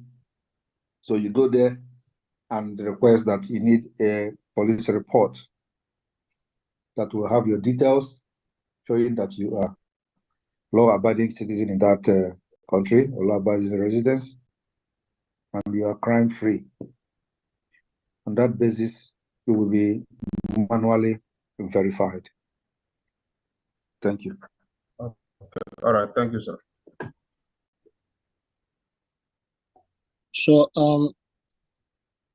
if the person, I wanted to ask, if the person will be manually verified, there's no need of them verifying online. Please, PM. The reason why I'm asking is because that special status ID card application form, as he No, the special status ID card the requirement remain the same. But because somebody is serving under the government and so needed to have the same privilege like every other person has, so those kind of cases are treated on individual basis. So we have to, investigate the person. He will submit the document, like I have just said, the police report from that country, just like the asylum status asylum seekers, and we verify them just the way we verify asylum seeker. Okay. Like I was saying, why I'm asking is because that particular type of application form has a KYC activated because it's meant for ID card. So but they will not have the special status ID card because of lacking the required document. So, but what we've offered them is just the opportunity to have the ID card after verifying the identity and verifying the fact that the person is living there without a criminal record. Okay, so in this case, the form they are going to fill will be which form? I mean, in his case, or that everything will become manually. He's not coming online to fill any form.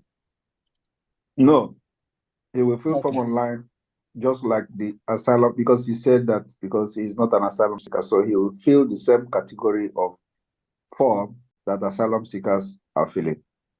Okay, that's what I wanted to understand. Thank you. Thank you.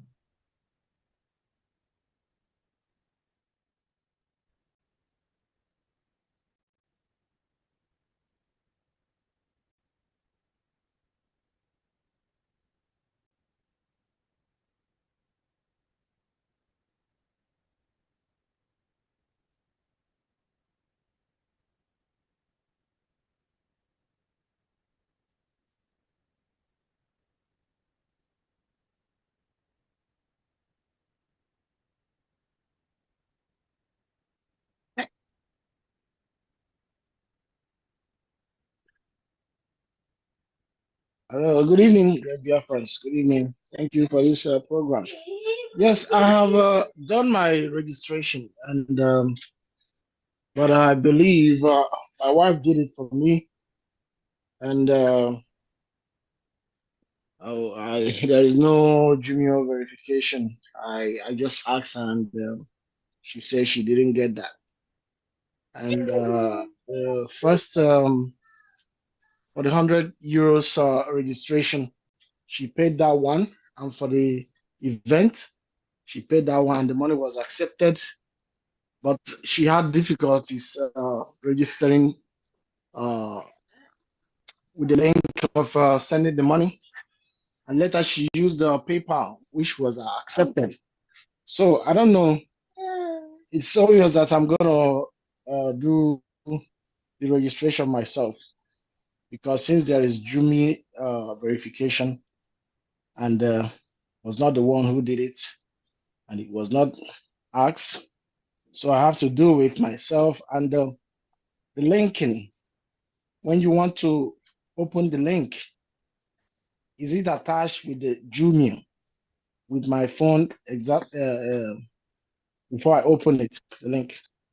This is my question. Thank you. Okay, so we've come to realize that when people complete or completely fill the form and they hit on submit, they believe that they are done. But that is wrong. When you fill the forms complete and you click submit,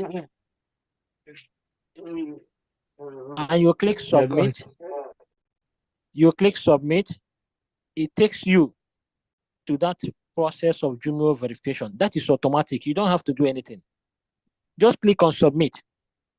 The form will submit and automatically the system will direct you to Jumio verification page. You are not in control of it. The system is in control of this process. We've come to realize that people, when they get to that stage, they say, no, I don't need to go again. I've already clicked on submit. So nothing else to do. But that is also part of the process. And let's take note, if you do not go to that Jumio verification, we will not be able to see your application that is complete. We will not even see it, and it will not even stay complete. It will still remain in pending until you go to that Jumio verification. Once you finish that Jumio verification, the next step is automatic. That is taking you to the payment page. So if you follow this process, believe me, you have a smooth application process.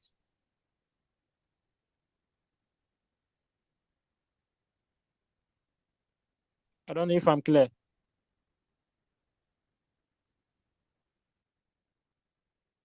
Yes, you are.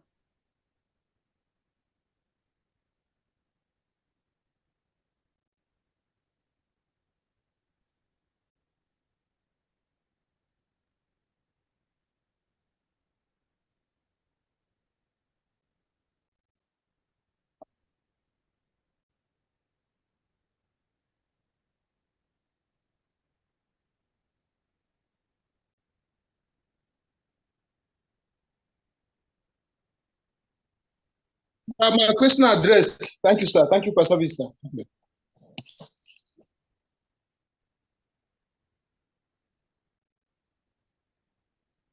Good evening, Biafrans. Good evening, everyone. Thank you all for all the great work you have been doing for us to get this freedom. You are all appreciated. My question is based on the convention certificate. Because my problem is that it's delaying my registration. When I started initially, when I saw the form, I went straight to apply. So when I got to the area to upload my convention certificate, actually I thought it was my ID card, and I uploaded it and submitted, only for me to come back and see that it is pending. And I chatted on the live chat, and he says I should go to my coordinator, which I have done since last week. The live chat said I should connect with my coordinator, and he will connect to Uche, the European rep. So now I connected with my coordinator, and he said I should give my ID, my full name, and my email address, which I have done since last week. And what I'm getting is hold on. And Uche, European rep, please, if you're hearing me, I've sent you an email, a WhatsApp message to your number since yesterday, and I have not got any. It seems you've not read it. So what I'm asking is, how can this be facilitated, the convention certificate, so that I can be able to meet up with my registration? Another question is the passport. I heard the praise saying that the passports initially they made it for you to pay, which I have paid. So I don't know. Immediately I saw it, I paid. I don't know if it's going to affect my registration because it's also saying pending. My third question is it possible that the ID, after it is successful, could it be posted directly to one's home address instead of going to the liaison office first? Then you have to also start connecting with them. Is it possible for one to pay and it comes to your address directly? Thank you. These are my questions for now. Thank you very much. I can go with the convention certificate. I don't know which number you contacted, but I do not have your message here. Sorry, on the number I phone. contacted is the one that I used during the former convention, the WhatsApp number that I used to connect with you. I don't know if it's still effective. That number is no longer in use. So which country sorry. again are you calling I'm in from? UK, precisely okay. Scotland. So please reach out to Mazi Boniface and your matter will be quickly resolved. That's what I'm saying. I've reached out to him since last week.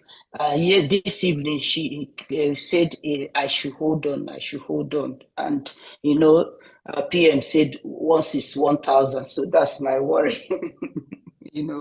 So is it okay? Remind him again, and I think he will update me with your information. And in regards to sending your identity card directly to your address, it is very, very necessary that we work with our liaison offices because they are more like the embassy currently. Of course, we have not declared the restoration of our independence, so they act somehow in that capacity. So it has to go through the liaison offices, and then from there they will distribute the liaison. We'll make an arrangement for the delivery method. It will still come through the delivery method, so it doesn't matter whether it comes directly from where it was printed or from the liaison office. What matters is that it is delivered to your home address. okay? That's fine. So can I ask how long does the certificate take? Because it looks like because I'm seeing that there has been a WhatsApp group created for people going to Finland, and people already talking about their hotel bookings, and my form is still pending. It's not Like good. I said, once I get your information from your representative, you can get it the same day. So it doesn't Yeah, take time. he said that he gave it to you. Even this evening, he tested me that he has given resent it today. That's what the message he gave me this evening. I sent this information to him since last week, Thursday, to Boniface. Okay. Please This remind him evening, he again. sent me a WhatsApp message that he has resent my information to either you, I don't know, So but he said he has sent it a out, and I there should is hold on. another person in charge of it as well. So perhaps it has gone to that person, but it didn't come to me. So exercise some patience. You're going to receive a response as soon as it's ready. Okay, thank you. Thank you. Thank you very much. Thank you.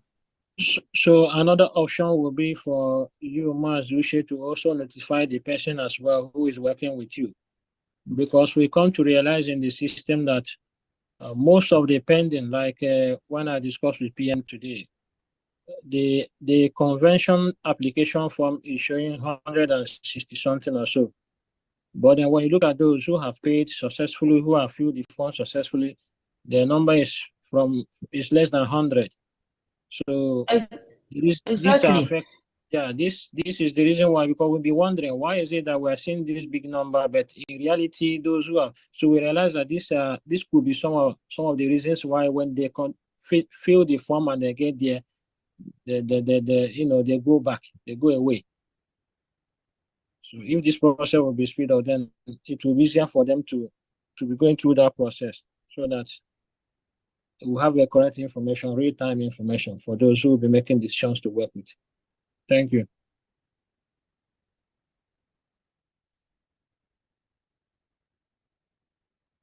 Yeah, please, the issue of the certificate of participation last year should not be made compulsory. We are going to accredit everybody that is coming, just like we did it last year. So please, a lot of people are having issues with that. So it is not going to be compulsory. So praise. Yeah. Make that particular part optional from tomorrow. Okay. Noted. Thank you. I thought it was actually optional because it was just one of the means to prove your participation. I thought it was an optional already, but yeah. So let it be optional from tomorrow, please. We'll work on that.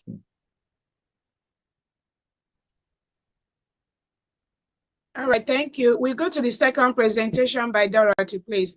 So this second presentation is, if you forget some of the things Praise said, you can always, the link for what Dorothy is going to present right now, you can always go through that link and then have an idea of what to do. Thank you so much. Dorothy, over to you.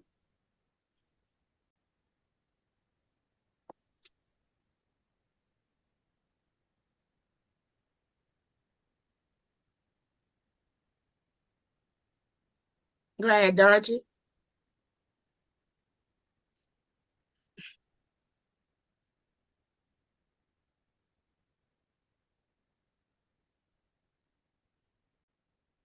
Please unmute my okay, now I can see.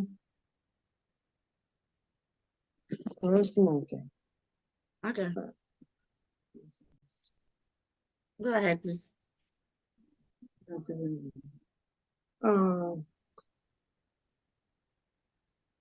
Maazị, can you kindly share the screen for me? I'm using my phone. My laptop is dead. Give me 30 seconds. Thank you.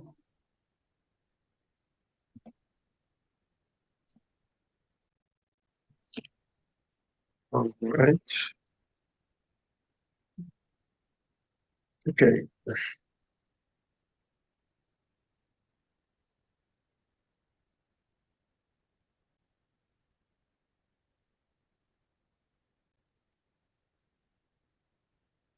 So welcome everyone. Welcome my PM and the honorable cabinet members and Biafra, indigenous people of Biafra all over the world. When you're ready, let me know. I'll play it, okay? Okay, thank you. Did I play it? Yes, please. Okay. You are welcome to the United States of Biafra Security Administration website, the only approved online portal for Biafra citizens' ID card application and event registration. Click on the register button on the menu list if you are a first-time visitor. Fill in your name, phone number, email, and preferred password to create your user account. Check your email inbox for the account verification link from Biafra Security Administration. Click on the Verify Here Now button in the email to complete the verification process.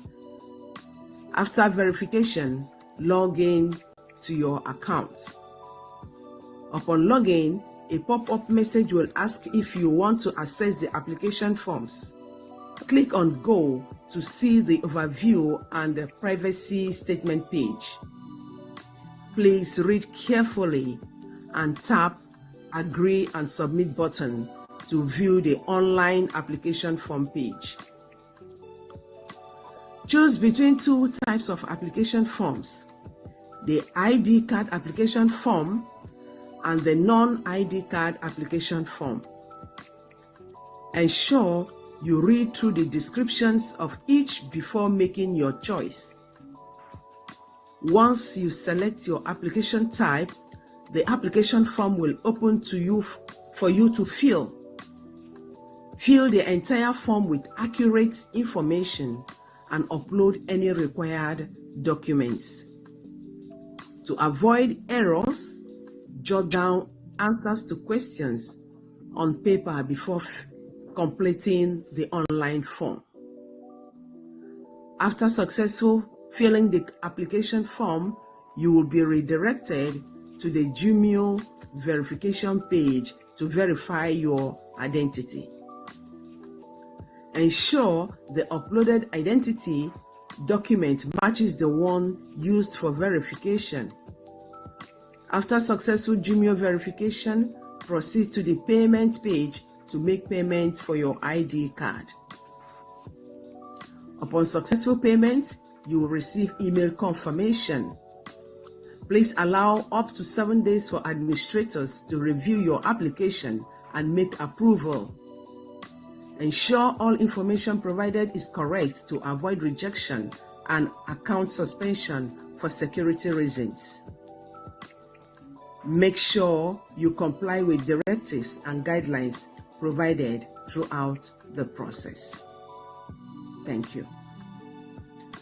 For your event registration to Finland Convention, kindly click on the event button on our website menu. This will direct you to the event page. Select the Finland Convention event. You will be taken to the login page. If you have an existing user account, log in with your email and password. Once logged in, access the convention application form. Fill out the form correctly and select your preferred ticket type. Click on the Pay Now button to make payment for your 2024 Finland Convention event tickets. After successfully submitting your application, wait for 7 days for administrators to review and approve your application. Upon approval, your event ticket will be emailed to you. Please ensure that your email address and all other information provided are accurate to avoid any issues with your application. See you all in Lahti, Finland from November 29th to December 3rd, 2024. Biafra, peace, unity, and freedom. Thank you.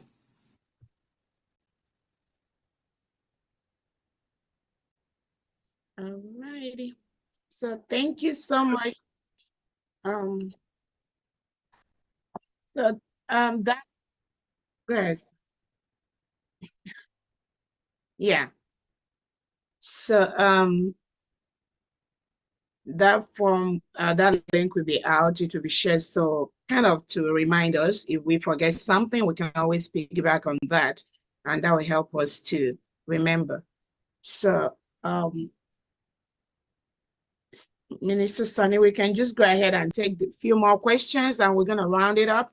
Please make your questions very brief, and then the answers also very brief, so we can round up hopefully in the next 20, 25 minutes. Thank you.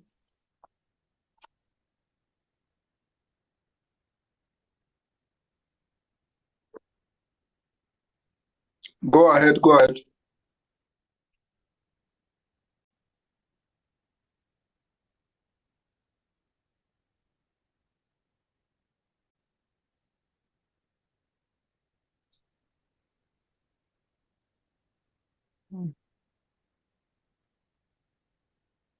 Am I unmuted? Yeah.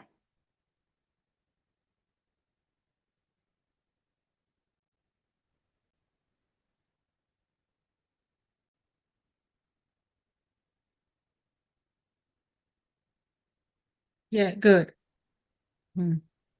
Greetings, Cabinet, my PM, media, honorable members, Biafrans all over the world. I have a general statement. The first thing is I'm giving a special thanks to the committee and then to those that really put their hands on this, system. This is a marvelous one.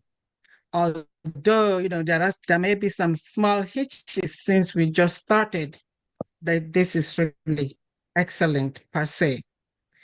The one thing I would like everybody to go home with here is that first, before you start anything, please read the preview and get all the documents that you need before you start. It's going to make your process very, very easy.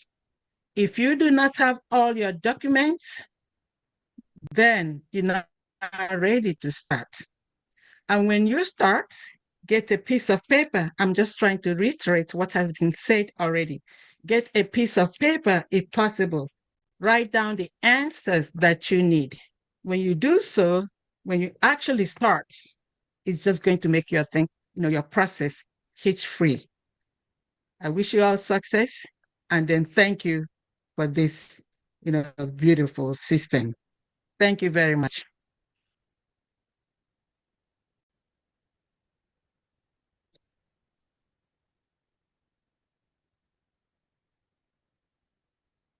Hello, good evening, everyone. Hello, good evening. Can you hear me? We can hear you. Go ahead. Okay. Okay, good evening. My question goes like this. Since Wednesday last week, I make application for the Finland Convention.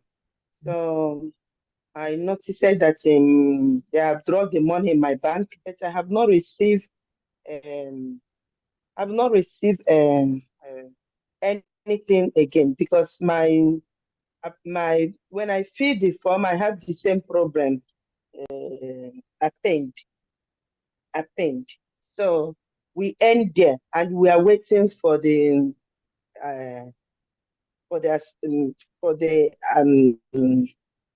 for any information up to now, 8 days. No information, and I have gone on and bought my tickets for flights. I am booking my flights, but I believe that they will solve the problem because I contacted my coordinator. My coordinator told me to send the passport, and which is I done. But now, silence. I have not received any answer. I'm worried because I have bought my ticket. Thank you very much. Please, when you look at the status of your application for the convention, what is it saying? Append. You said what? Append. Is it pending or something else? Pending. Pending. Okay. So if you see pending, it means your application went through successfully. Now it's left for the administrators to review that and then make approval. Please, because we've been making some changes in the system to be able to serve the actual purpose of which we had intent for the system. Those changes has been completed yesterday. So we're expecting that within the next 24 hours, your this thing, that pending status will change. And I'm glad that those who are in charge of that is also here. So they are taking note of your issue. If after 24 hours nothing happens, please go to that website. Click on that chat button down there. You are going to speak with us direct. We are responding in real time. Once you speak to us there, we'll be able to sort that issue with you. Whatever issue you are having, this goes to everyone present here and anyone who is going to watch later. Once you're going through anything on the system and you realize there's an issue or something you're experiencing that you're not comfortable with, please reach out to us using that button. We'll respond to you in real time. Thank you. Okay. Thank you. Thank you very much. My congratulations to your job or what you people are doing. Another questions go like this for the ID card. What I understand since I'm here observing that as I'm contributing since 3 years, I'm doing my contribution. So my sister or my mother have access.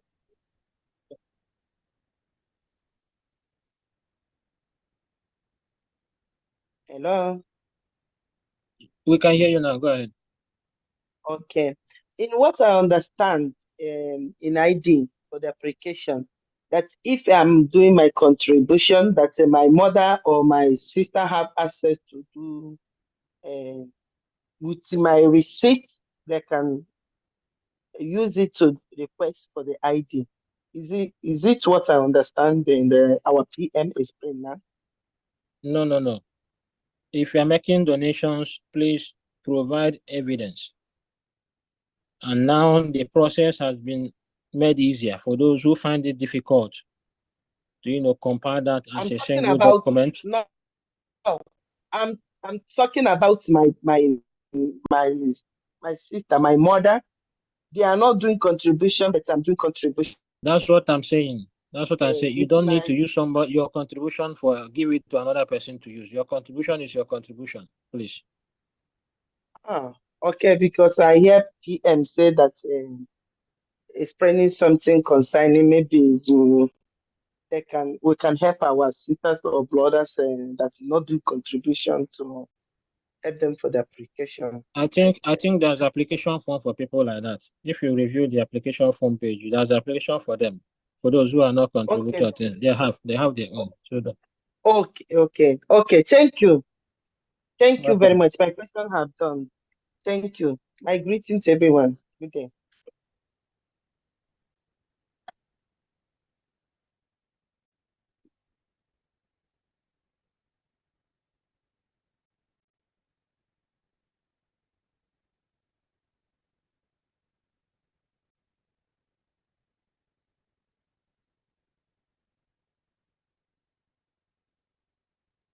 Yeah. I'm on now. Can I speak? Hello? Yeah, greetings to the Prime Minister, all cabinet members, the community of this wonderful Biafra database, and to all friends in the house. Quick question. So I'm listening and I see that to present proof of receipt has kind of been made easier. And concerning the template, so 2 questions. They said template is going to be created that the admins are going to be the one to fill it up regarding every of their members in their region that has been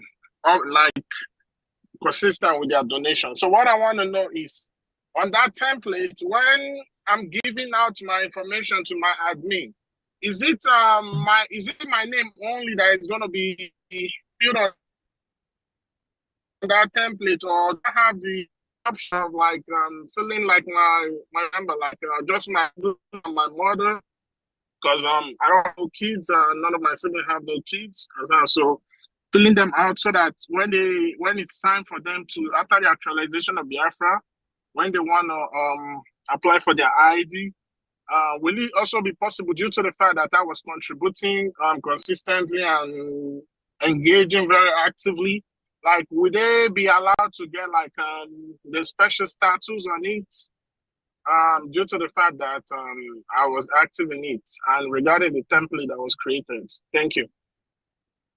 Yes, thank you very much. Okay, go ahead. I think contribution applies to your immediate family, and there is an option to fill in your family member's name on the certificate. If you actually, were you here when that was explained? Yeah, I was here, but you said immediate family. That's what I'm trying to find out. Immediate family, does it include like my sibling? Like I have I have four Yes, siblings, yes, and my mother, please. my dad is deceased, so I don't. That's what Yes, I'm asking. please let me elaborate on this so that we'll not get a conflicting information. When we talk about your immediate families, everybody should remember that immediate families, this application will also, like I've always said, will be handled and processed on individual basis. If you have immediate family members who are well-to-do, when I mean well-to-do, is somebody who is employed and have means of survival, just like you do, and the person is not or was not paying, supporting the Biafra liberation while you were supported, we are going to review your application on individual basis, meaning that we will look into those members of your family who had the opportunity to support but did not support. So they're not going to rely on you. That is number one. So the immediate family means your children, who may be a student, your wife, who may at that time be a housewife, if that is the case. These are the kind of immediate family members that you can list, but not your siblings who may be richer than you. So I want to make that point very, very clear. Your contribution cannot save them. Those who are richer than you, or who may be as well as rich as you are, and they are not supporting the struggle, waiting for you, your support to save them. That is not going to happen. So when you make this application, this is their name, we will investigate all of them individually as a government, because by then we have our independence. So we have the opportunity and the right to investigate every person who is a Biafra citizen before issuing our ID card. That's what I want everybody to know. Thank you. Thank you very much, Prime Minister. And this is also for the liaison officers and representatives to take note. You can only issue that certificate to your members and their immediate family. So that correction starts from the admin officers from their various locations. Thank you. So just to get it clear, the certificate can be only issued to me, the active member, and members of my family, like my siblings and my immediate family. That's if I have any kids who's a dependent on me, right? Only you and your children who are unemployed. Okay. Thank you. Thank you.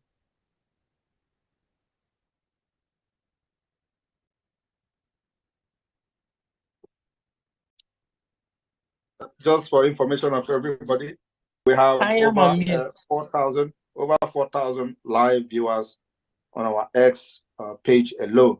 So there are a lot of Biafrans listening to this awareness and this demo today live. So over 4,000 people are watching on our page on X. Thank you. Okay. Hello, my fellow Biafrans. My PM, my regards. Thank you so much for all your hard work, all the executive members, the ministers. My rep, PAMD, I throw away my hands. My hands is up. And my sister Chinyere, I thank you. My name is Josephine, and I'm calling from Houston, Texas. My question is, I have done this. I have registered for the convention. Finally, I did it, but it keeps saying it keeps telling me that it is pending for the convention, and I've paid the $530 in my credit card.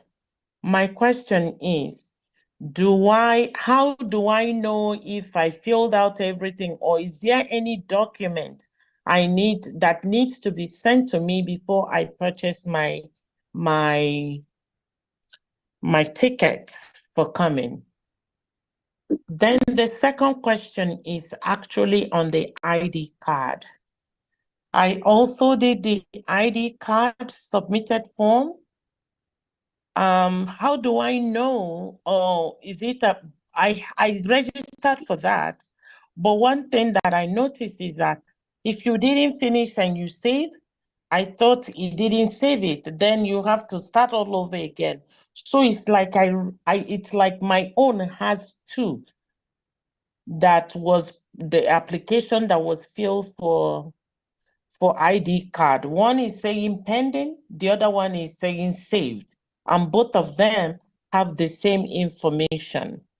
So I don't know which one. So I don't want it to look like I'm doing two for myself. So I don't know how that can be corrected. And I'm afraid you won't even know how to delete one to leave the other. I just want the people that are processing this to know ahead of time. And also to know, I did ask question about my siblings where they ask those names. So and I listed all of them because I have a lot of siblings. Some of them I have brothers and sisters. A lot of them I have brothers and sisters. But my question is for them, if they ask me that question, when they are filling their own out, they also gonna list. Because the first time I asked it, they said that listing it will help us to get the number, to get the accurate statistics of Biafrans. So will it duplicate it, or do I tell them not to include, or whoever is filling out not to exclude me because I have included them? I don't know. That's the question I have. Maybe my question is long, but that's what I have. Yeah, that's okay. That's okay. That part you can input them in your application form, their information there. There's no problem. They can also put yours in the application form. There will be no conflict of interest there. The system will accept that. Now, coming to your event, a Finland Convention event application, if it says pending, it means you want to say something, Mazushi? No. Okay. So if it says pending, if your Finland Convention application says pending, please do not worry. We've said this before. Okay. Yes, we've said do not worry. The administrator from tomorrow will begin to review that, because we've been making some changes on that particular form. Now everything is complete. So he'll begin the review process from tomorrow. So once the review is done, you are going to see the status change in your account when you check again. Now, coming to the application form, if it's saying pending, it means you have not completed that application form. It's supposed to say complete. If it says complete, I mean the ID card application form, if it says complete, it means you've actually filled the form complete and then done the Jumio verification and made your payment. So if you fill the form the time that payment was first, before you have to pay first before you see the form. I did. So I paid. Yeah. So if you paid that time, you don't need to go and fill another form. So once you log into your system now and you want to go and check that form, it's likely the system will ask you, do you want to view your saved application form? He wasn't saving it initially, because what I was experiencing is that when I stop where, you fill some, because you have some information based on the meeting we had on the 10th, was it on the 10th or on the 9th, on Sunday? And we were talking about how to gather our support, our payment and all that. So I didn't download that. I didn't do that. So I saved, but it wouldn't let you. It would keep telling you, go into places where you have not completed information until you do that. So it was yesterday now, which was 11th, that I finally finished and attached every information asked, including that my evidence of supporting Biafra and with my passport. But after I finished, instead of it telling me completed, even though I put everything, he put it as saved. And then the other one, there on one on top of it is saying pending. So I don't know. None gave me completed. That's where. So, like I was saying, you are still making a mistake. When you inputted those informations or uploaded your receipt and things, you do not supposed to click save. You're supposed to click submit. So when you click submit, the system will take you immediately to the Jumio verification page for you to undergo the verification process. After that, and then it will be complete. That is if you have paid before already. Yes, I But now have, that and I can show the so evidence I paid. But what do I do now so I can correct it? Or? Listen to what I'm saying. Okay. Since you have paid, you don't need to worry. Just once you go back to edit the form, check if the form fields are correct, click on submit. It will take you to Jumio verification. Once you are done with Jumio verification, because you have paid already, it's not going to take you then to the payment page. It will now say complete. So what is remaining now for you to do is to go through that Jumio verification. And for you to do that, you must submit that form again. You don't need to click on save. You must submit it so that it will take you to the Jumio verification process. Wait, please. I'm sorry. Where do I go? I'm looking at this. I'm in front of it, and I'm seeing two of them. So where do I go click to do this thing you are saying? Do I go to where it says action? See what will happen. Please see what will happen so that we can save all of us time. Kindly use the chat button on that screen after this program is over. Use that chat button and chat with us. We'll take you through the process, please. The one that says contact support? No. If you open the website, there's an. If you come to the homepage, if you come to the homepage, there should be a small button, bottom right. It will pop up. It says we are here. Okay. Yeah. Okay. So use that to reach out to us. We will assist you after this program is over. Okay. Thank you so much. All right. Mm-hmm. Yeah, and please, I wanted to add that those of you that are here and your questions has been addressed, please, if there is something more you want to know, please reach out to the support by going through the chat window like our administrator just said now, rather than coming to ask the same questions, because we want to save time so that we can go back to work and get these issues resolved as quickly as possible. So please, if your questions have been responded to here, please do not ask those questions again. Thank you very much.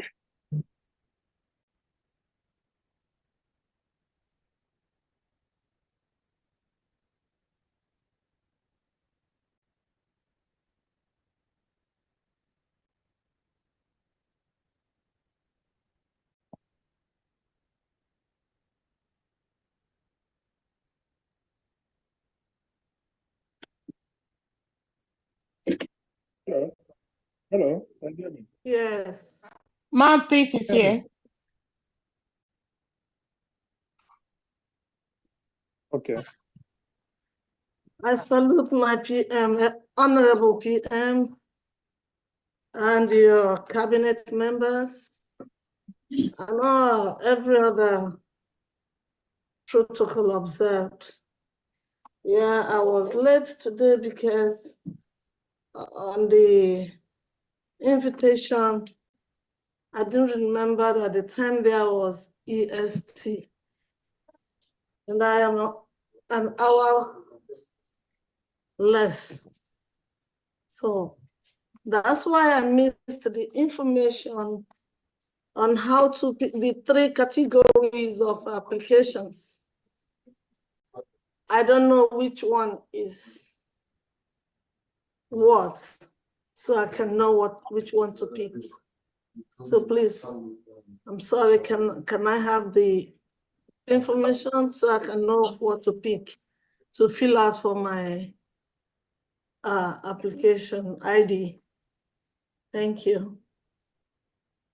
Thank you. So when you go to the application form, please read through the the various types of application forms there. You are the one to determine which particular form type you fall into. Select Okay, that something one. was written, I don't know. Something was written on the different categories, huh? Yeah, so read those descriptions, see the one that Okay. you fit in, then select that one and fill the form. Okay, praise. Winners Chapel.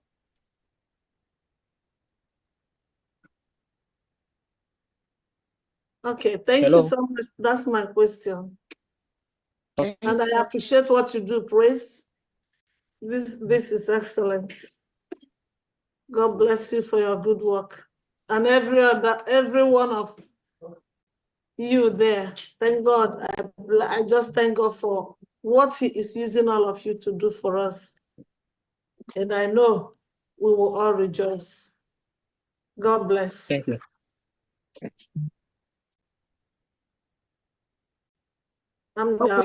Okay, go ahead, Sonny.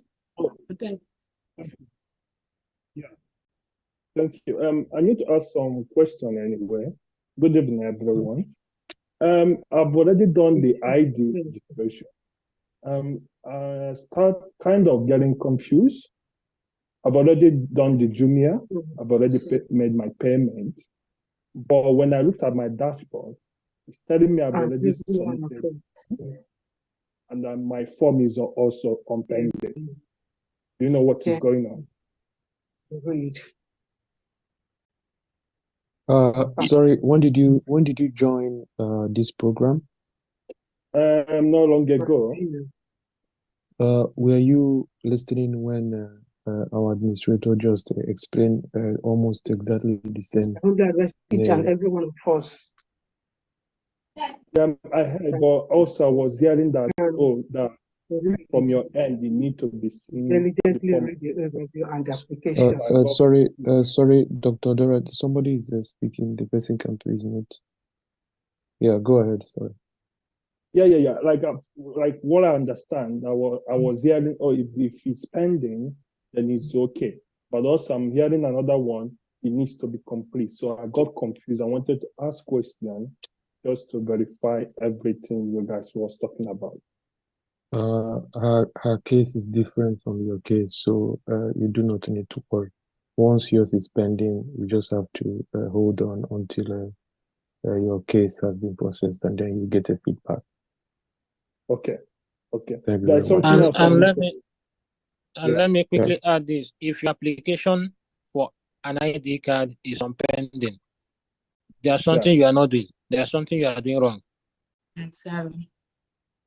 Your application is supposed to stay complete.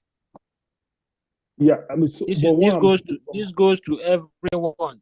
If you go through the Jumio verification and it didn't say successful, did you say successful that you have done the verification is successful? Yes. So once the Jumio verification was successful, it took me to payment straight away. So what you are going to do, please reach out to us using the chat button on the homepage of the BSA website. We'll look into your matter. Thank you. Okay. There's something I need to drop in, because when I was doing my registration, anyone that is doing their own, they need to make sure they have all the required documents. If they do not, the system will time them out. Does that make sense? Yeah, it works like that. Yeah. So if they are not fast enough, the system will time them out. Then that means they have to start from the beginning. I'm just giving heads up anyway. That's all. Yeah, we've actually addressed that issue. That they need to take. The reason why we are doing this is that, there are a lot of malicious people with malicious intent, looking for potholes, looking for loopholes, looking for a means to manipulate whatever system they lay their hands on. So our own system is also a target. So we need to think like them and also look for ways to mitigate for the attacks. So these are part of the security measures in place. So do bear with us, everyone. For you to be able to go through this process, we have said what you need to do. Take a piece of paper and pen, jot down answers to the questions, so that when you begin the application process, you'll be looking at the answers from your book, and you'll be doing it within 10 minutes. You will finish. Within 10 minutes, you will finish. Thank you. No problem. Thank you so much.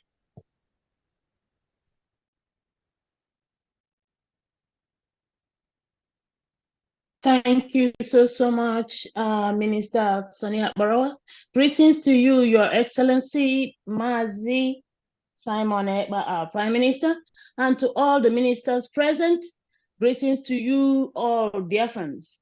I've already paid for the event and the ID card, like 6:30, and the thing is that when I was filling the form, even if you have up to like 20 siblings, it wants you to put down the date of birth and all that. And one thing with Nigeria, some people change their date of birth just not to get out of work, so they keep on staying in their, so that they don't retire early. So, and another, when you put in your parents, if they are deceased, it keeps telling you to put their phone number. And every time I feel it, I'm like, they're no longer living, and then you have to put the phone number, you have to put phone number. And when I want to submit, it brings me back again. So, but after, eventually when it allowed me, it made me pay, and I don't know how it went, but it didn't take me to the Jumio verification. So I don't know if I have to contact my coordinator to see if I can give them my details, so that those who are processing this application and event verification can just do mine. I don't know what else to do. So I just wanted to ask. Thank you. Yeah, ma'am, to quickly answer that, there's a chat section, like Praise has said. When you log into your account, there's a chat section where you can chat them and you will get the help you need. That's what you need to do. When you log into your account and you're having any problem, there is a chat section on the lower bottom corner. Click on that and send questions there. Somebody is gonna be able to help you out. And for those that have their applications on pending status, you can also go to the chat section when you log in and send information, and somebody will be able to get back to you. Thank you so much. Thank you, Chief of Staff, Dr. Ngozi. Thank you so much. You're welcome.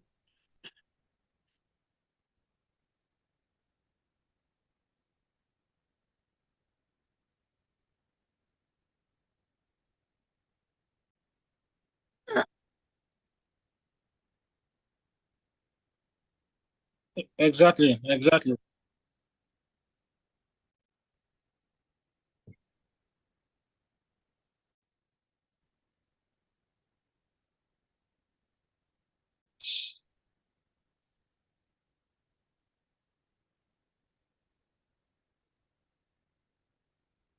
Can we take the next few questions? Because we got to round up, Sonny, please. And those people asking.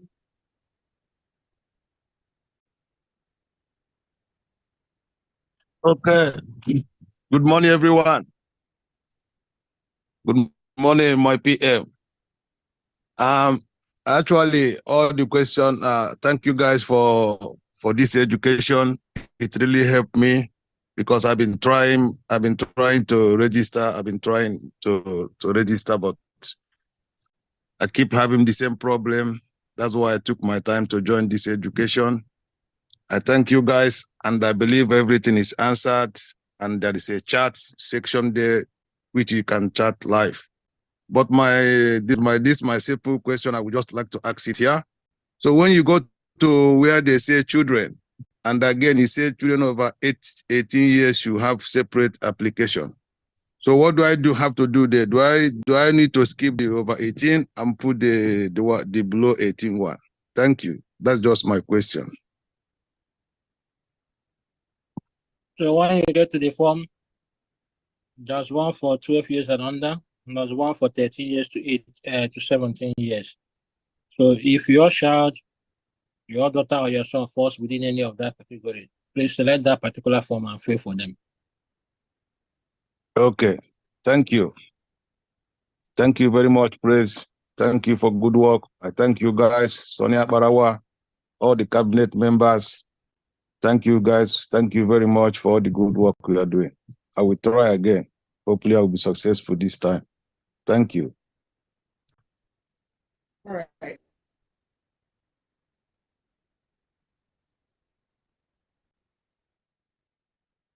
Okay, good evening, my Minister of Information.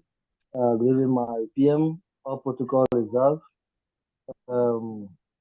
I just want to, can I say it's your question? Because I started from the beginning, but I think in Africa here, most of the countries in Africa, because I'm an admin in DRC Congo, I think the payments cannot work in some African countries. I don't know if there will be an option to give the admins maybe collect the information. And most of us or most of our people who has been in meeting, attending meeting, most of our education level are not that high enough for somebody who has been attending meeting and it comes to this stage of this ID card, maybe because the person cannot be able to write or to follow the process very well. He might feel, oh, I have been in this struggle for this while, but now the options is too much for me. So I don't know if the recognized admins can be given a kind of opportunity. You collect the data, the names and everything, and because there's something happening here. Anyway, you give ID card in this country, there is the officer that signed it. So the name of that officer is recognized. In case if there's anything, they will trace that officer who gave the ID card or the form to the person. Why do you register unknown person or somebody who is like this? So I don't know if we are going to adopt something like that for Africa here. Any admin that collected data for somebody and we later find out that that person, there is a comma in that person. So that admin should be traced and he will answer the queries. So I don't know if that option can be, when you collect it, you forward it to appropriate channels so that they can be able to implement the ID card to help our people who have been in this struggle, contributing in one way or the other constantly. So I don't know, because I have seen even the payments and all those things, the process is too long. You're able to carry most of our people on. I don't know. It's my own humble suggestion. Thank you. I think your suggestion is awesome. In fact, this your suggestion was part of the feature we wanted to add before, but we have to wait. And I'm glad that PM is here. Upon his approval, if that will be done, we'll integrate that for administrators in various liaison offices to be handling applications for people. The device we need is not that much. It may be a signature device and also a very smart camera for picture capturing. Or if somebody comes with their passport photograph, we can have a scanning machine to scan that picture and upload it there. Even to scan their document as well. I think that's also the best part. They bring their passport photograph, bring their identification document, use the scanning machine to do that. So once that approval comes and liaison offices are allowed to utilize this opportunity, and people can go there and be doing their registration instead of them doing it themselves, that will be fine. We'll be able to handle that process. So we can create specific system for them onto this system, and they'll be able to handle that process. So your suggestion is very nice, and we are waiting for PM upon his approval. We can also do that one. Thank you.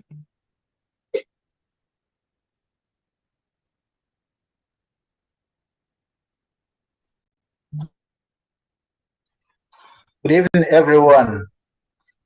I kindly appreciate your good works. I have just a simple question concerning the Finland registration and ID card registration. The question is, must it be Gmail account And must it be the same Gmail account that I used during the voting? If not, I would like to know if I can be able to use other of my emails to do the registrations. Thank you. You can use any email to do registration.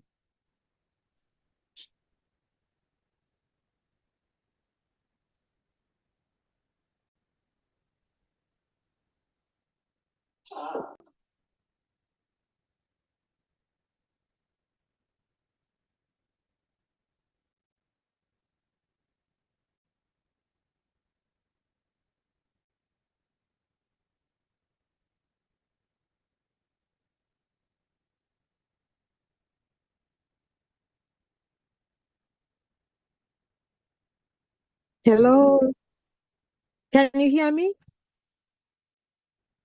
Very good. Thank you, Mazi, Sonny, and thank you, PM, and all the cabinets. Thank you. My question is concerning some of our relatives that back home. Number one, there are a lot of them that have no job, and they don't have a means of making donations. Can any of their family members in diaspora help on their behalf to make donations in their name? And that should be also accepted to, have done something for the for what we're doing. And the second thing, again, to add is for them that are in diaspora, the zoo with because any identification from the zoo is not to be accepted. Can they use maybe the receipt for voting? Can that also kind of like qualify them as an ID to help them register for the ID, since they cannot use the zoo ID cards or anything? Thank you. So your question is about those in the homeland, right? Yes. So those in the homeland do not need to apply for any ID card at this moment. Oh. They are not allowed. Okay. All right. Thank you. Thank you.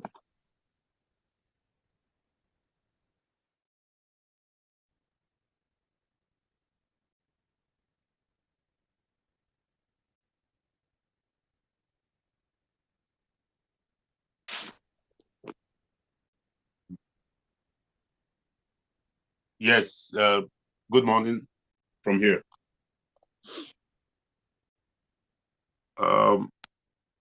Yes, I want to ask a question regarding the receipt issue, because here in Hong Kong, we've not been issued any receipt prior to the payment of the contribution of this struggle. And our admin here is not, when you tell him, he doesn't give us any vital information about it. So I want to ask about that. If the receipt is required during the application of the ID card. So how do we go about it?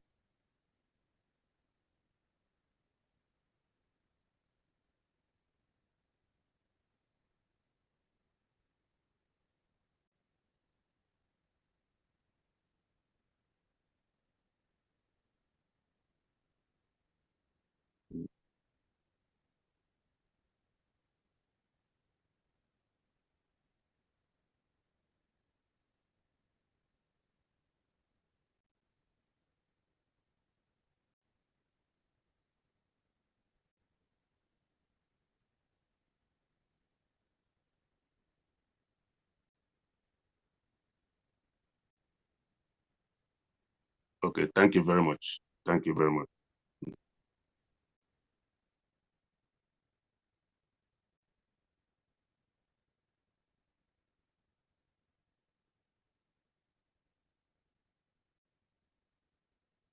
Okay. Thank you. Thank you again. Can you hear me? The weather. Hello. Okay. Sorry, it's just a little question. It's regarding the ID card. You know, there is a place that you have to fill in your kids. Yeah, but inside the country you will. Hello? Hello? It's very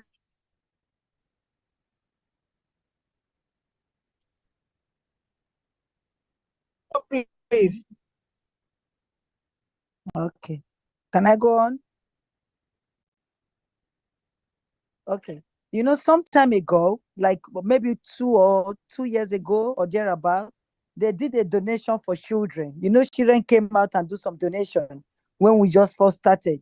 So I'm just wondering when this ID card, because there are some places you have to fill for your kids under 18.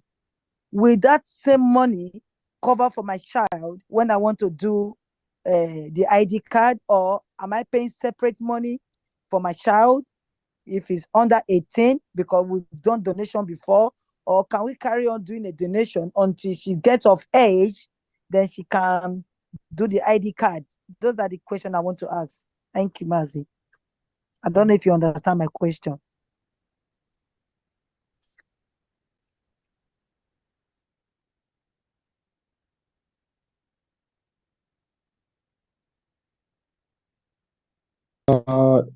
Did you go through the instructions before the applications? Because there's an overview which would help you to understand these processes. So did you have the time to go through it?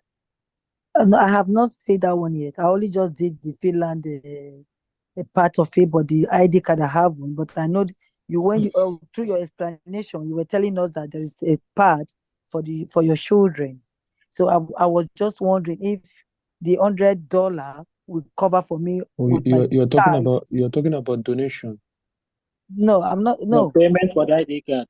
Then if it's Yes, payment for the ID card, then it ID card. means that I'm only rephrasing to children that have done donation in the past. But the thing is, I'm referring to the ID card because there are some part there that you have to put in your child that is under. since you have not read the overview, go through the overview. It will give you more information and it will answer these questions that you need now. And if you do not get it, then contact the admin through the chat. Okay, thank you. Yeah, thank you very much.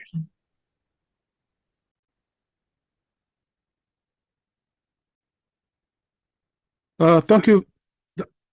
Are you hearing me clearly? Yeah.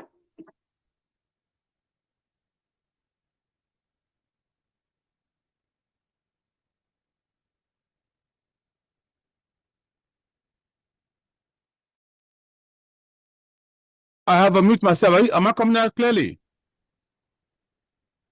The question I want to ask is this. In filling the ID card, for example, where we say we should put our spouse and children, is it compulsory that we must pay for them before we pay before the ID card will be released to us, or we could just put their names, but we'll apply for my own separately so that I'll get mine. Then by the time I'm buoyant in money, then I can do theirs. That's what I want to ask. Thank you very much. That's the question. So your application form, please. Any information in your own application form, you need to fill it.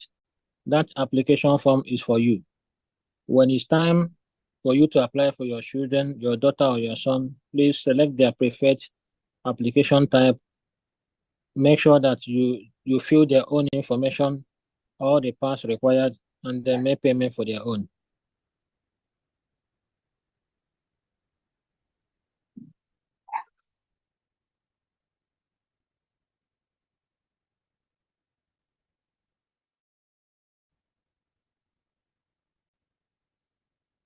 And please, I wanted to also add to what Emma's President said. Please, let's not forget that this application process is also a data collection process. So the information that you're being asked in the application is not just for the application purpose, but also to register your data as a Biafran. I think this information was explained during the education program. So please, let's have that in mind. that all application is on individual basis, that you have to fill out your children's name in your own application. It's just the data process whereby you identify with your immediate family and your extended family in your own data registration. Thank you very much.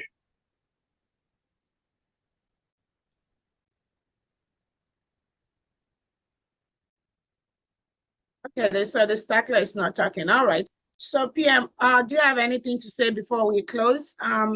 Again, we thank everybody here, and let's see if there's anything PM has to say, then I'll just close, and then PM, do you have something to say?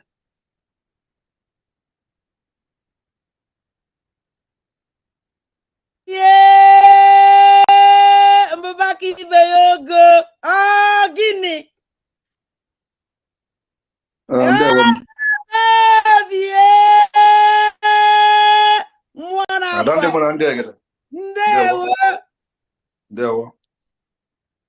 Yes, I want to thank everyone for a well-organized presentation, and Biafra people have followed the first ever demo on Biafra Security Administration. As you all can see, I am very, very happy seeing the enthusiasm of Biafra people all over the world, seeing how they are rushing this innovation, development, and the milestone by the Biafra government in exile. As I'm speaking, we have 5,200 live viewers on Twitter alone. And that got to show you that this is not a joke. So it's a record breaking. Our own is action-based. We are now in government. For those who are thinking that we are still doing street protests or carrying flag up and down, sorry, we will continue to disappoint you with results. So the ball is now in the court of every Biafran to be part and show their commitment to make this a success. We need to see everyone registering. I am very, very happy that within 11 days of unveiling of this website, we have recorded a very big success in registration, including the registration for Finland event. This is just in March, and the record is very, very encouraging. So, but remember that we have a long way to go, especially the ID card registration is very, very important. Those of you in the homeland watching, remember the self-referendum is very, very important, and we will continue to move. Like you all know, the next State of the Nation, State of the Union address will be next week on the 18th or 19th, where we are going to break another record in the next State of the Union address. A lot will happen. So I want to thank every one of you, the cabinet members, the ministers, and head of department. We are moving with speed, extraordinary speed, and we are not looking back. This particular movement for the liberation of Biafra, the key is already opening. And I am, in fact, word cannot describe my happiness that we have come this far within a very short period of time. On the security aspect of it, the Biafra Defense Forces, forget all the propaganda that is happening. I will always tell them to take Nigerians, those gullible Nigerians, a tour to military mortuary in the eastern region. Let them go for a tour to military mortuaries, and let them tell their idiotic people what killed those people in the mortuary. Is it people killed by Boko Haram in the north? Did they die of a natural death? Those that their legs has been chopped off, shattered, are they fighting war in Ukraine? And why is it in the eastern region that they are putting them in the mortuary? This will solve a lot of problems. Those people who believe those propaganda should pay a visit to the mortuary, the military mortuary in Port Harcourt, for example, in Obinze, or wherever they have them, and take a look for yourself. And you know that Biafra has come. They can never ever defeat us this time around, not by gun, not by blockade. Nothing will make Nigeria to defeat Biafra this time. We have their medication and we know the secret. They have shared a lot of videos on social media. What they do now is they go to the local goldsmith that are probably producing them gun for hunters. They go up, they suspect everything, including native doctors. Every native doctor in Biafra land is a suspect. The same thing goes to the people that are goldsmith. Every goldsmith in Biafra land is a suspect. They will go there, boss the people doing their business they are using to feed themselves, producing locally made guns for hunters. They will carry those guns and share it on social media and shouting, "We have busted IPOB, we have busted ESN," and they can never mention Biafra Liberation Army. I want people to begin to ask themselves questions. Why are all these things they are busting, they are yet to say, "We have busted Biafra Liberation Army"? The day will come. We are waiting for them to make that pronouncement. However, what they know, I know it. The difference is that what I know, they don't know it. So I thank you all for being part of this program. These 5,300 people watching on our X space, I thank you all for staying up to this time in your thousands to watch. I am taking screenshots for proof, like evidence.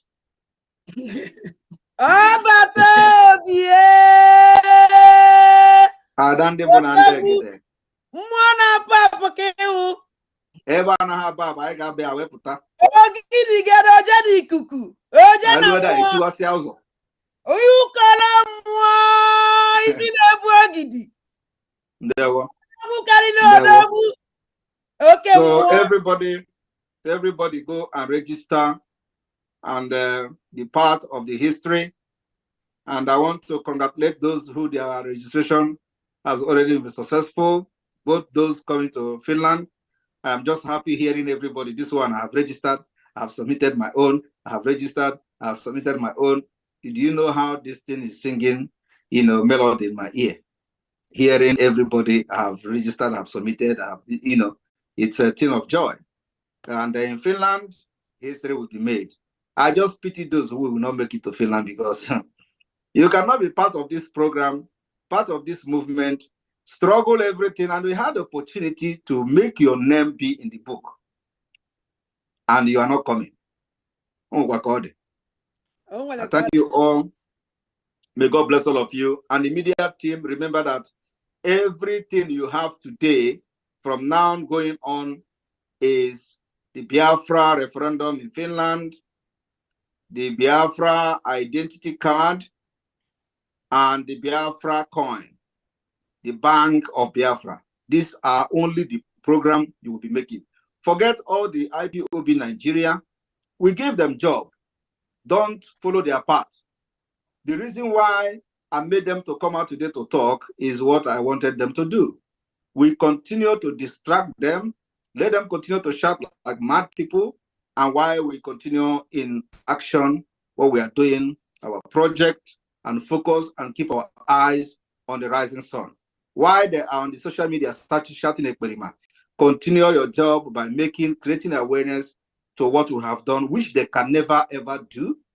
They don't have the idea, they don't have the the technical know-how, they have no vision, they have nothing to offer. So only thing they have to offer is to shout Ekperima. And when they shout Ekperima, they promote me. That's why I gave them that job. And any day they stop shouting it, I will create another thing on social media. and you will see them running up and down. That's how I'll be keeping them busy. So the next thing I will post, once I see that they are no longer talking, like they did in January, you know, they did it in January, nobody was talking about me. I was like, how can I manage this? I went and brought one picture. I posted it, and that was how all of them ran out. So once this one is going down now, I will bring another one that can break their heart. They can never stay without talking about me. So this is what we're going to do. Before they know it, we are already half of the year. Before they know it, we are in October. Before they know it, they will be shouting, everybody is taking flight to Finland. Before they know it, they will be watching our live broadcast from Finland. Before they know it, they will be there on social media shouting, we are declared the restoration of independence state of Biafra. Before they know what did happen, we have crossed the border and we are in Biafra land. That's how it is going to happen. And they will continue to shout on social media. We have gone very, very far and left them. So my people, focus on this particular project we have now. Create more awareness where people are asking questions, answer their question. Every media personnel, this is a directive.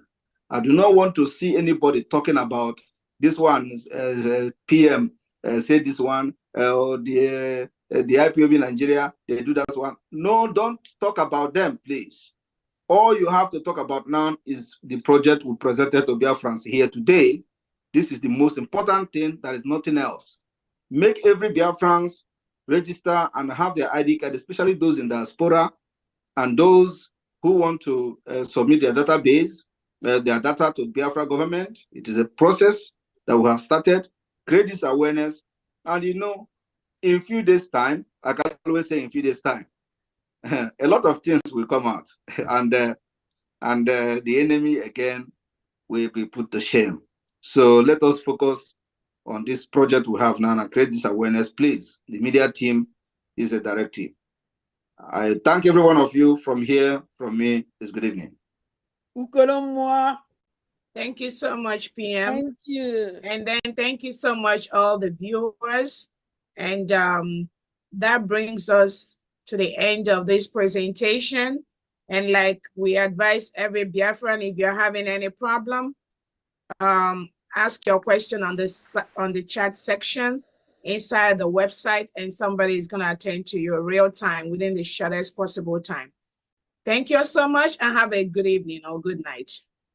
Bye, everybody. Bye.